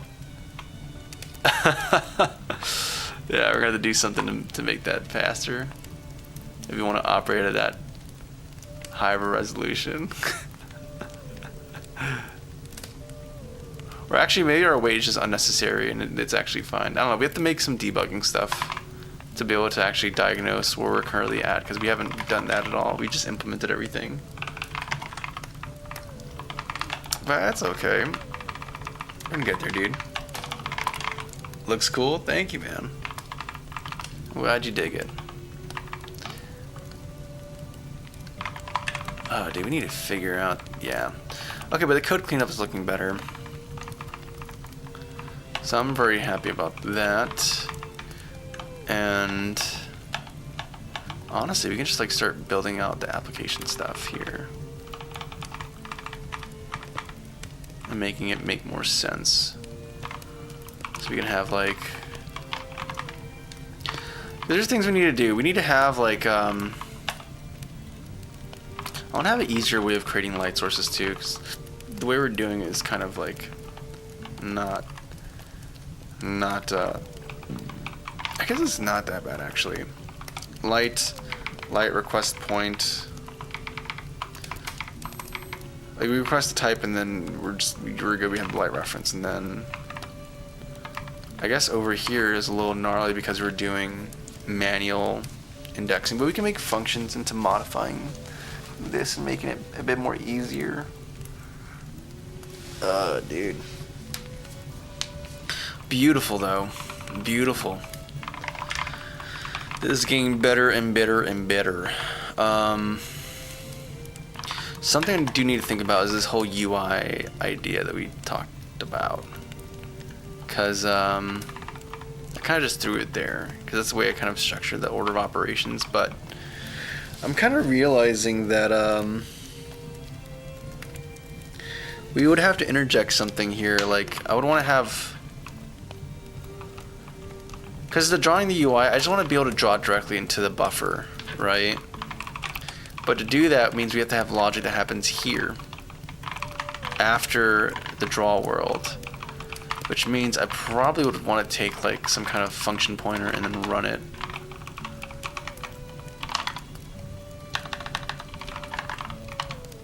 I forgot the syntax for function pointers, dude.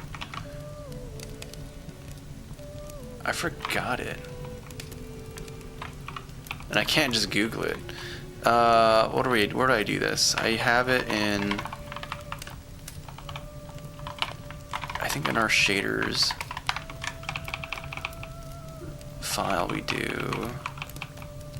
define some function pointers there. Or do we not?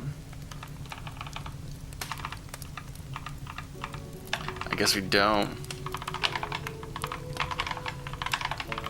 Let's go to session data, because I think this is where we define some of this stuff. We have a references defined here, a struct for array hit. Here we go, the fragment shader. So we do a type def.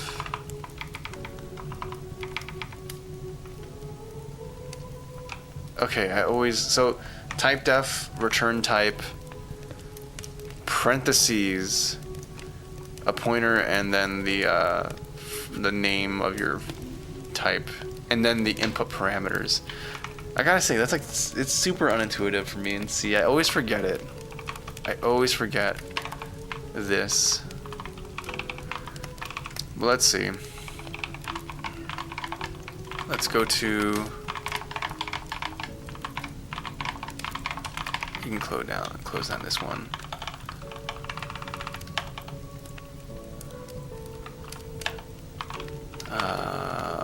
Where do we define draw UI? So type def, return type is gonna be void, pointer, we're gonna call it pre-UI draw. I'm just gonna take in no parameters. A simple, just a function with 0 parameters, 0, no return type. Easy. And then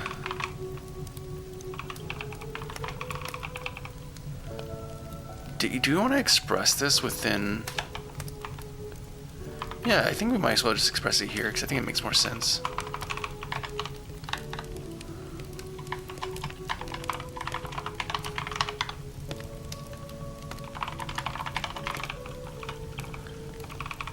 And then what, can you just call it straight up? Pre-draw UI, and then that.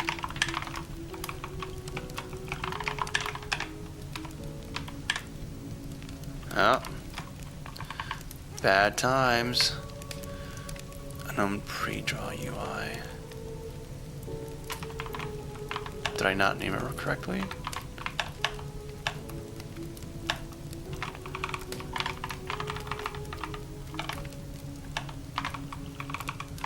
I placed it here.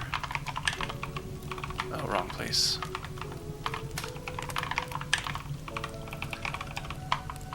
Oh, pre-UI draw. Whoops.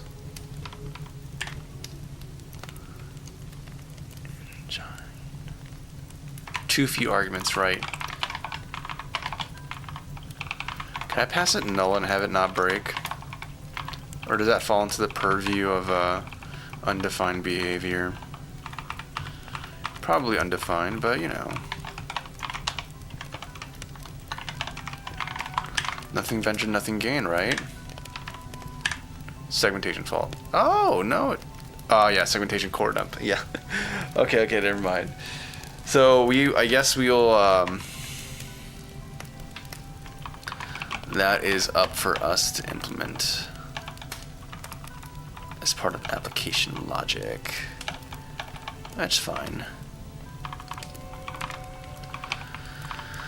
Okay, but this is like coming together a little bit.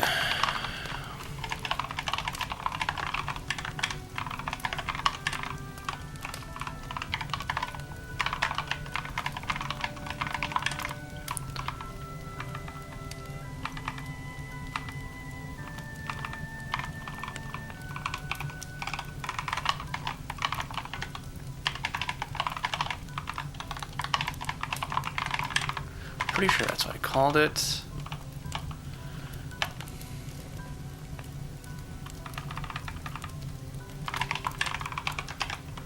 You build it, you run it.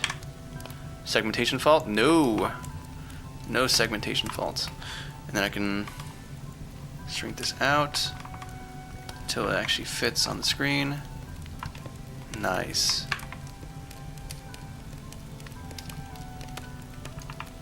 Nice. Okay, we don't need that high res, but I just wanted to see how it looks.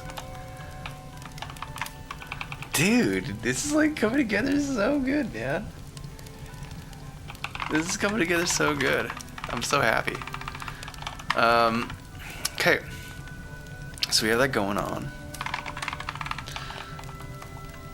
Man, do we keep pushing? I kinda wanna keep pushing, dude. So exciting. So we have to start designing how we're going to do the application. And handling application state as well. Yeah, because honestly we have to think, because we have to be able to go from like edit mode to. This is not going to worry about it though. This is just drawing, doing everything required for input, drawing, whatever, right? So what's really going to change is a state that's presented here. So I think we're going to make it like an application level thing. Oh, whoops, wrong way.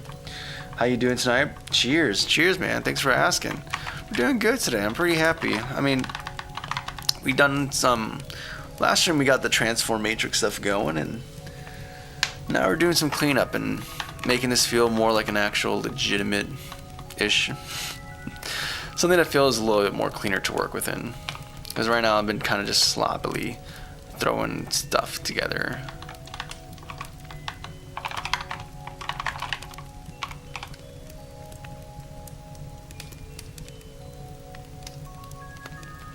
Yeah, okay. Now I need to start thinking about how we're gonna do this. Now we have our application. Oh, we already had an application.h. Interesting. But we're not doing this. At least not in the way that it's like done here. Oh, kind of. I don't know. We're getting rid of all this. We're gonna be starting fresh. And I think we're gonna start with like 2 simple ideas.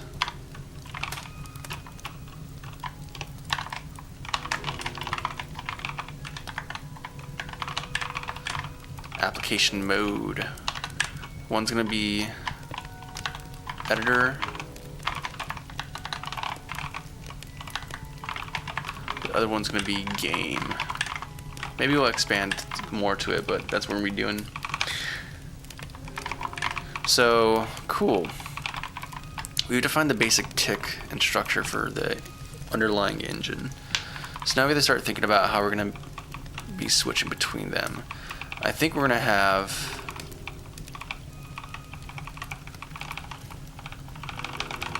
because the engine itself has to it's only like needs to be knitted once, right?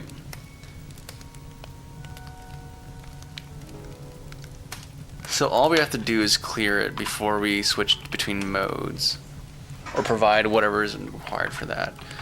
So I think we're actually gonna do like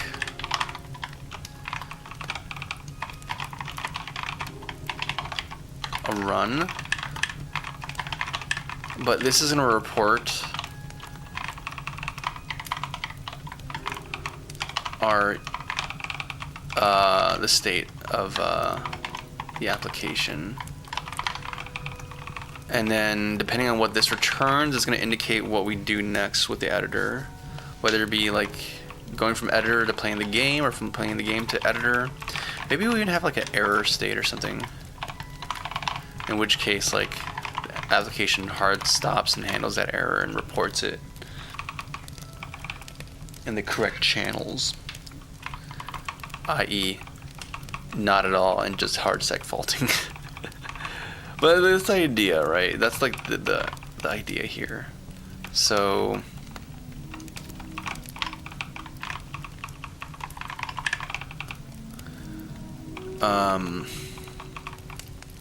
we're probably gonna have to have some two fundamental. Things are gonna start branching out from here.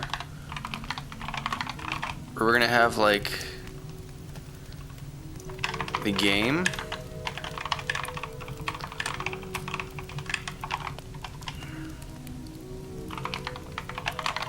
Editor. And they're gonna be dealing with these entities in a similar but different way.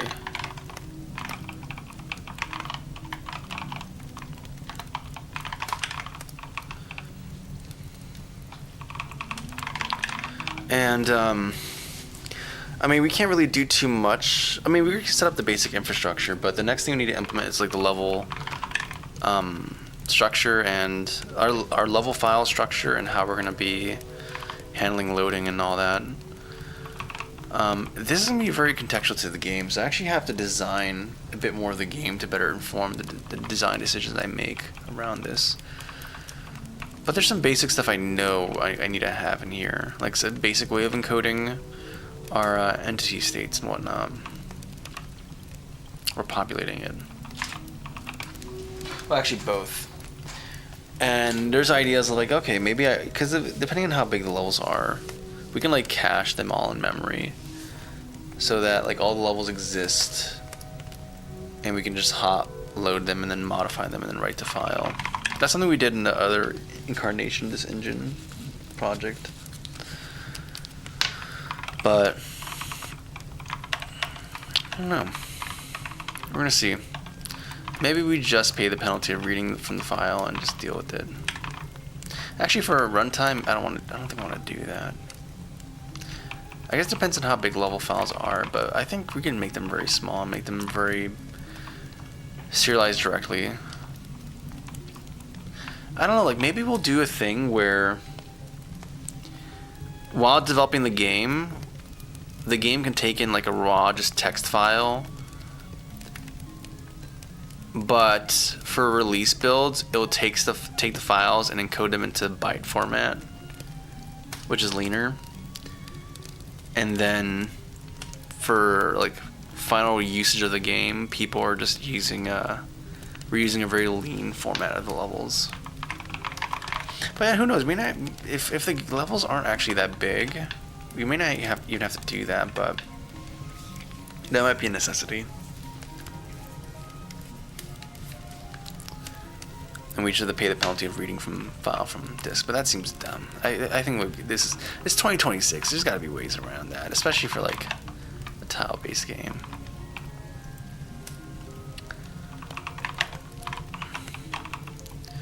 Game.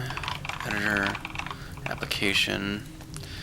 But yeah, we have these two distinct things, and we're gonna figure out what's gonna be in them as things go on. Probably gonna break them into their own individual files, and things are gonna explode from there. Application run.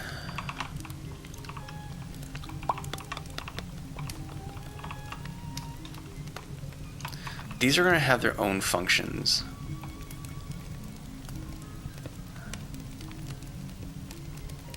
Yeah, like these are gonna essentially at some point, at some level, is gonna have like editor,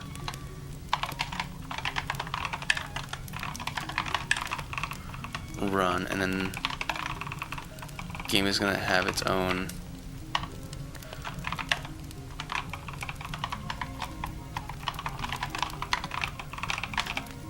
equivalent of that.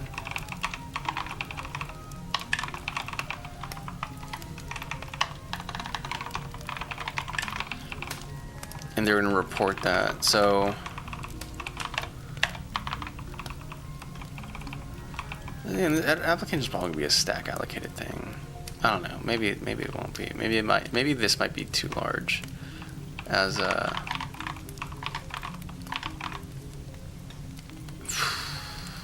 I don't know. We'll see.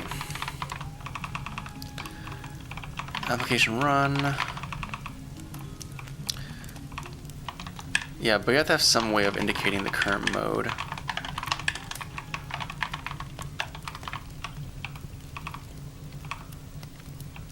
So we can handle the transitions between things. Honestly, we might even need an application struct. We can have like, I think we can have this all like statically. I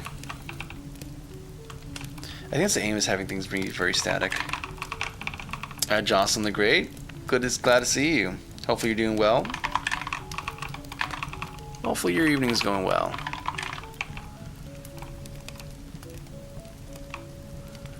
But even if we have like this application, we can do like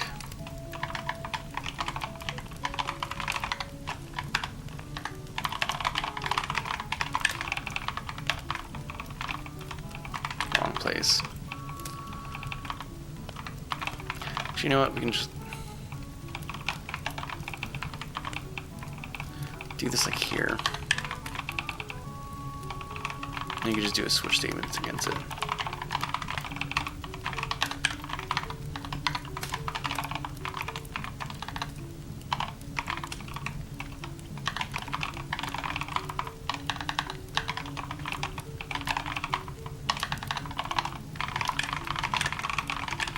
It's going better than last night. That's good to hear. Last night was a bad night. I'm sorry to hear that, Jocelyn. But thankfully today's better, man. And hopefully it continues getting better.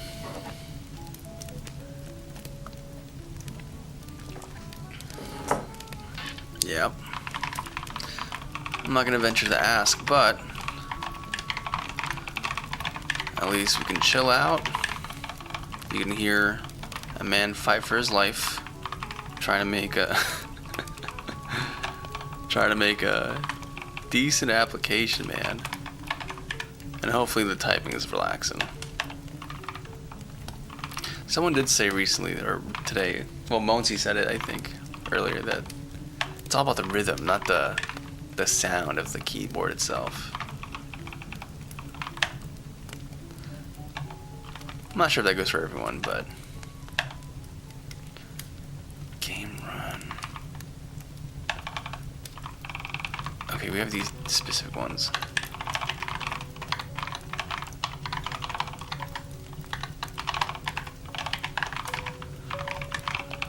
Yeah. And this music is super nostalgic. Usually I do the CD thing, but it makes me want to play some N64 games or something. Or revisit some old games I used to play. Haven't done that in a while, man. So these return, and then C error is a bad time, so you just gotta return that.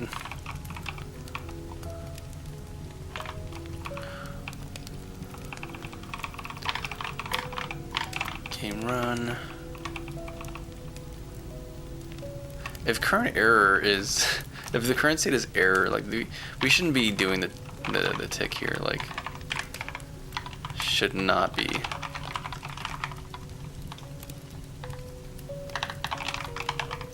I should throw an error, but I actually don't know how to do that in C.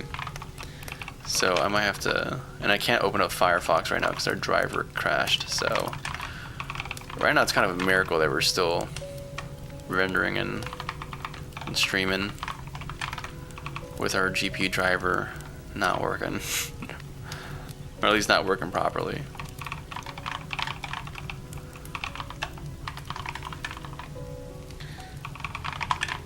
You said you're putting your game on disk? Yeah, I'd like to do that. That's gonna be happening at some point. Not sure if it's gonna be this one, but one of them for sure. Game editor. Okay, cool. So this is pretty straightforward, and the caller's gonna have to handle application logic for that. Cool. So I'm gonna make dir, not engine, it's gonna be called editor, and another folder for game. Oh? Oh.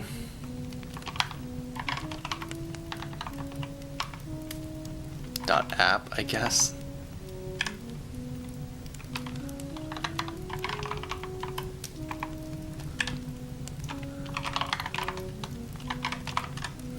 Okay.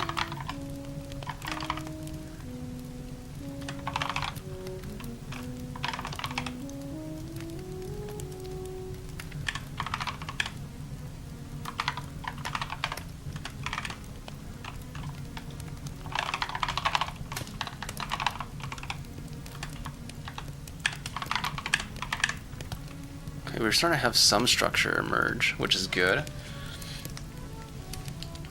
I'm excited for you. Thank you, man. I'm glad to hear that, Sauch. Yeah. Honestly, I'd think about doing Fight and Flight, getting that on disc once we release, hopefully sometime this coming week or something, but I don't know. There's something, it's weird, right? Like, I know I've done a lot of work, but there's something about the game just being made in, maybe it's just me being dumb, but I don't know, it's like,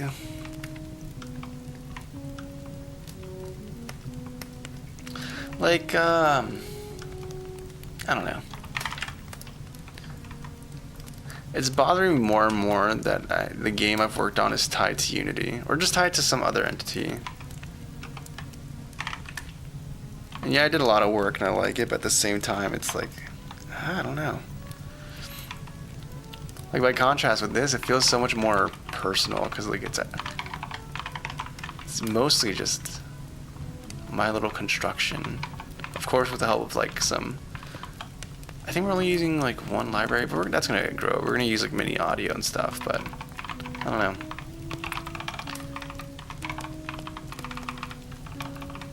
There's something I really like about this compared to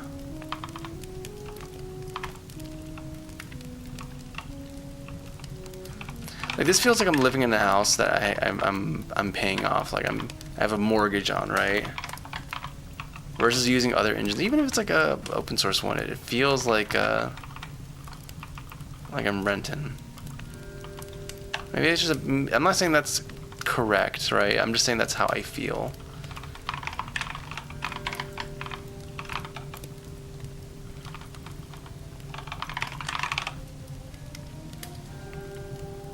Please yell, I'm hard of hearing. No, I'm sorry, man.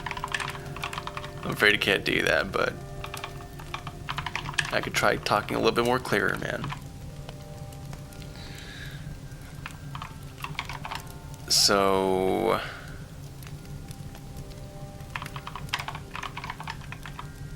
what are we doing?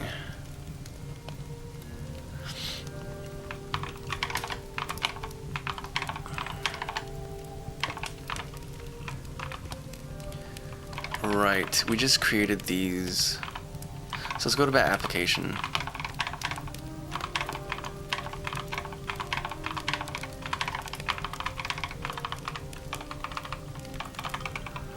And we're gonna do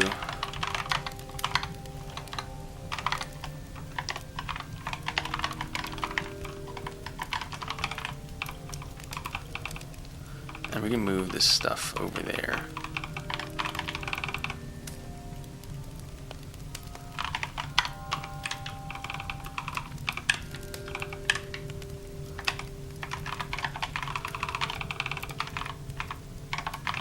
And we can figure out if we're gonna stack or stack allocate this or something else.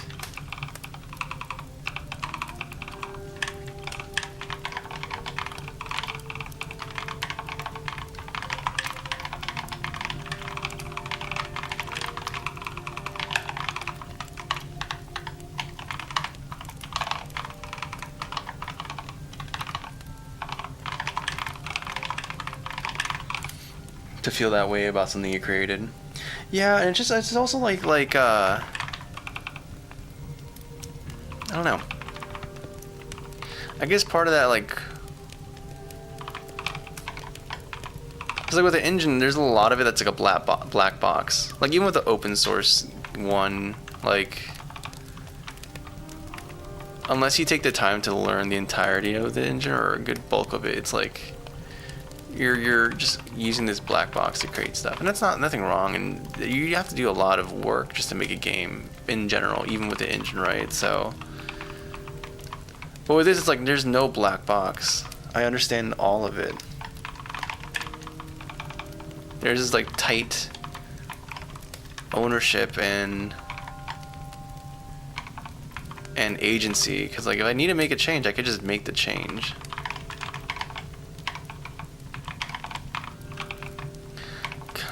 Okay, so we have this stuff defined. These need to come after the application mode definitions though, because this is important. This is what's going to define the responses from each module, we can say.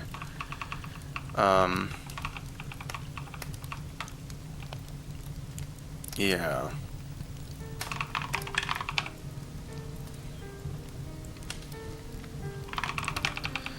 So, application, current mode, application underscore run.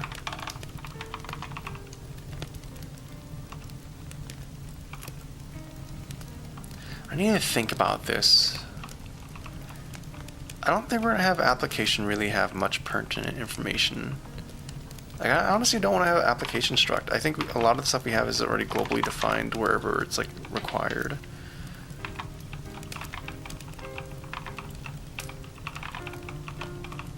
Maybe I can do like, if I really need to be specific. So we're kind of composing the contents of the application data without using a struct, just like single specific fields publicly.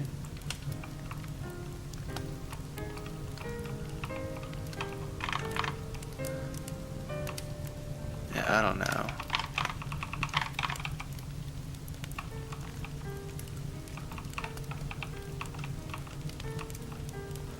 Yeah, because these have their own structs too. They're gonna be required.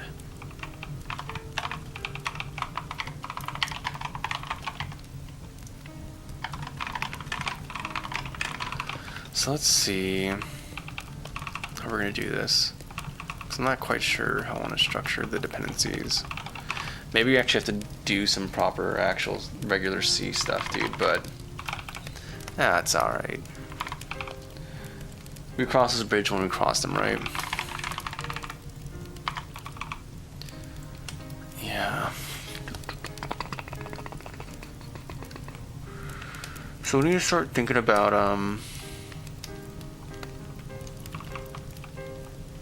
yeah, so we have to start thinking about, because there's some general things we know we have to have. We also have to handle transition into these states too. Like, for example,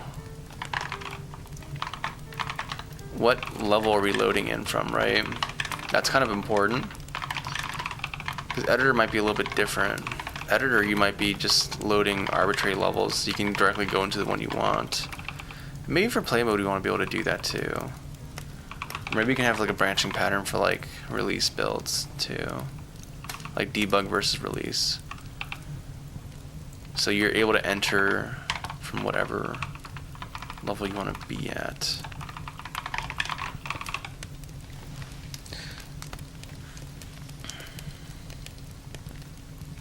What's going on, Brabbit? How you doing today? So, what is the verdict here? What are we gonna do? What is... Oh, dude, my computer's like lagging now. Yeah. Driver issues catching up with us. We can't escape it.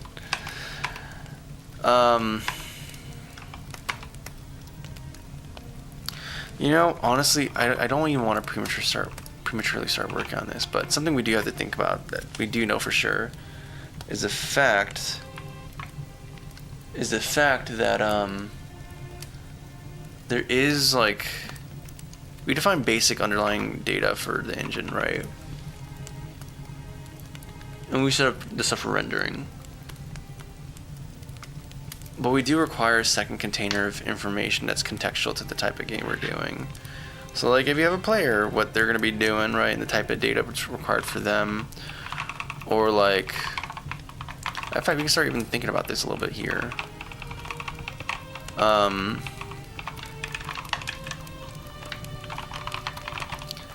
have to think about how they're going to exist. There's also different presentations. Because, like, even within game, there's going to be another enum that's going to be happening. There's more states that are going to be accruing here, which is, like, it's going to dictate how we load stuff or present things. So, like, for example, main menu. And then there's going to be, you can see, like, overworld, right? And then battle.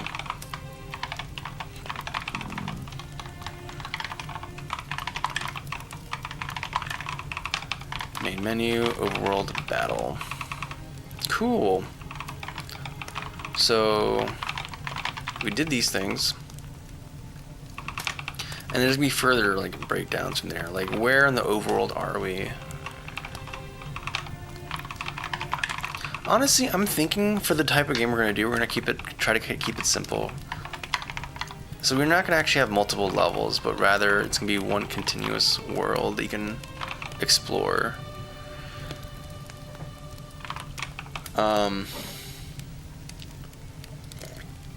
I think I'll work on a prototype or, like, mock-up for what the game could look like, and then try rendering it here and see how it looks. That actually might be a smart way of going about it, is, like, do the render in a sprite, or do what the game's gonna look like, and then bring it into the engine, render it, and we can see how it looks, and then go from there.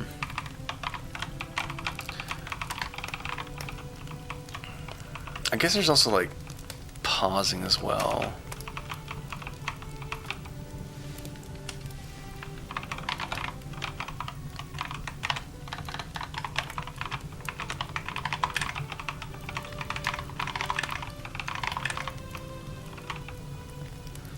So we're going to start with just that. Define a game that has these constraints. Symbol. I like that. And then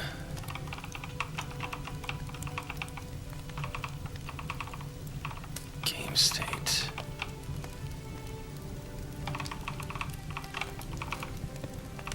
So here's where things get odd, right? Because I'm thinking the ultimate goal is that within, where's main?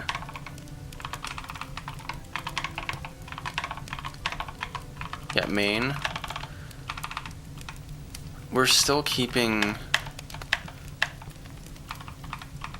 like, fundamental engine steps here. It's just that, actually, how do I want to go about this?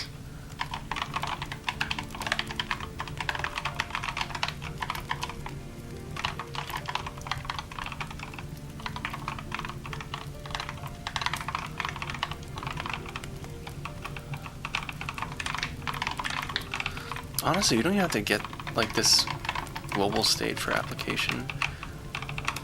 You could just take a input of, like, the old one.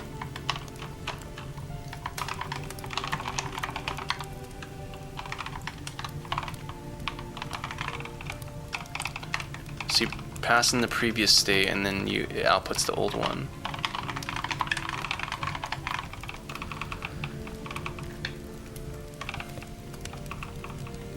And then you set the application to whatever you want. how we're gonna enter into it. I have to think about how we're gonna enter into it. But I'm still not sure how you want to have an editor now that I think about it. Because I think I can make, like, it'd be nice to be able to design, like we did before for like Fight and Flight, have Asprite almost act as like a level design tool. Because I can write export things for Asprite that lets me generate, like I can draw with in one way in Asprite and have it export data into whatever format I want. So like maybe I can have some very explicit format like that. I don't know, I guess it depends on how many tiles we're gonna have per area on stage.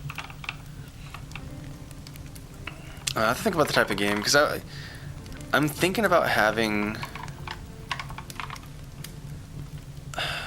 I think we're going to do a top-down game. I was going to do a side profile game to show off the lighting, but we'd be doing side profile just for the lighting effects, and it's going to hamper presentation of the world, I think. Or maybe we won't, I don't know. I have to do some mock-ups and see how they feel. How does building look? Okay, that's not that bad. E-application mode.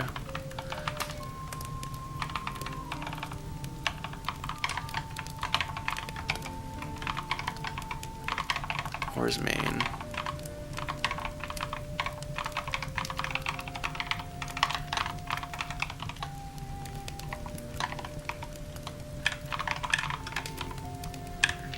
Ah, there's the issues.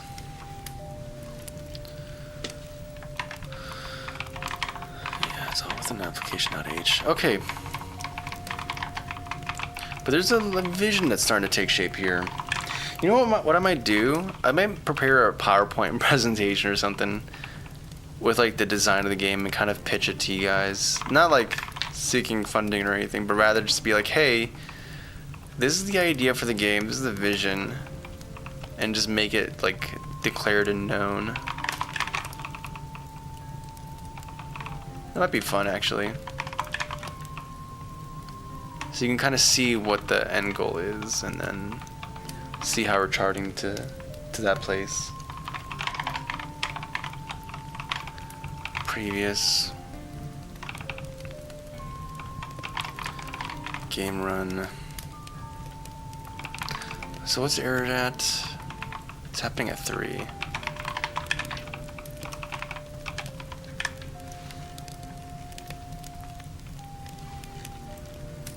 So what's going on here?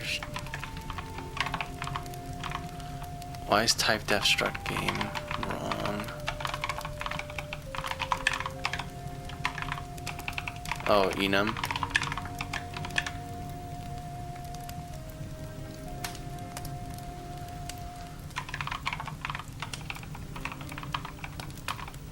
Well, that shouldn't be odd. My computer's dying a little. Computer's dying a little bit. The GPU thing's real. Okay, I guess I'll just fix this later. Okay, guys. Well, if you can still hear me, thank y'all for watching. God bless. And as always, stay cozy. Bye-bye.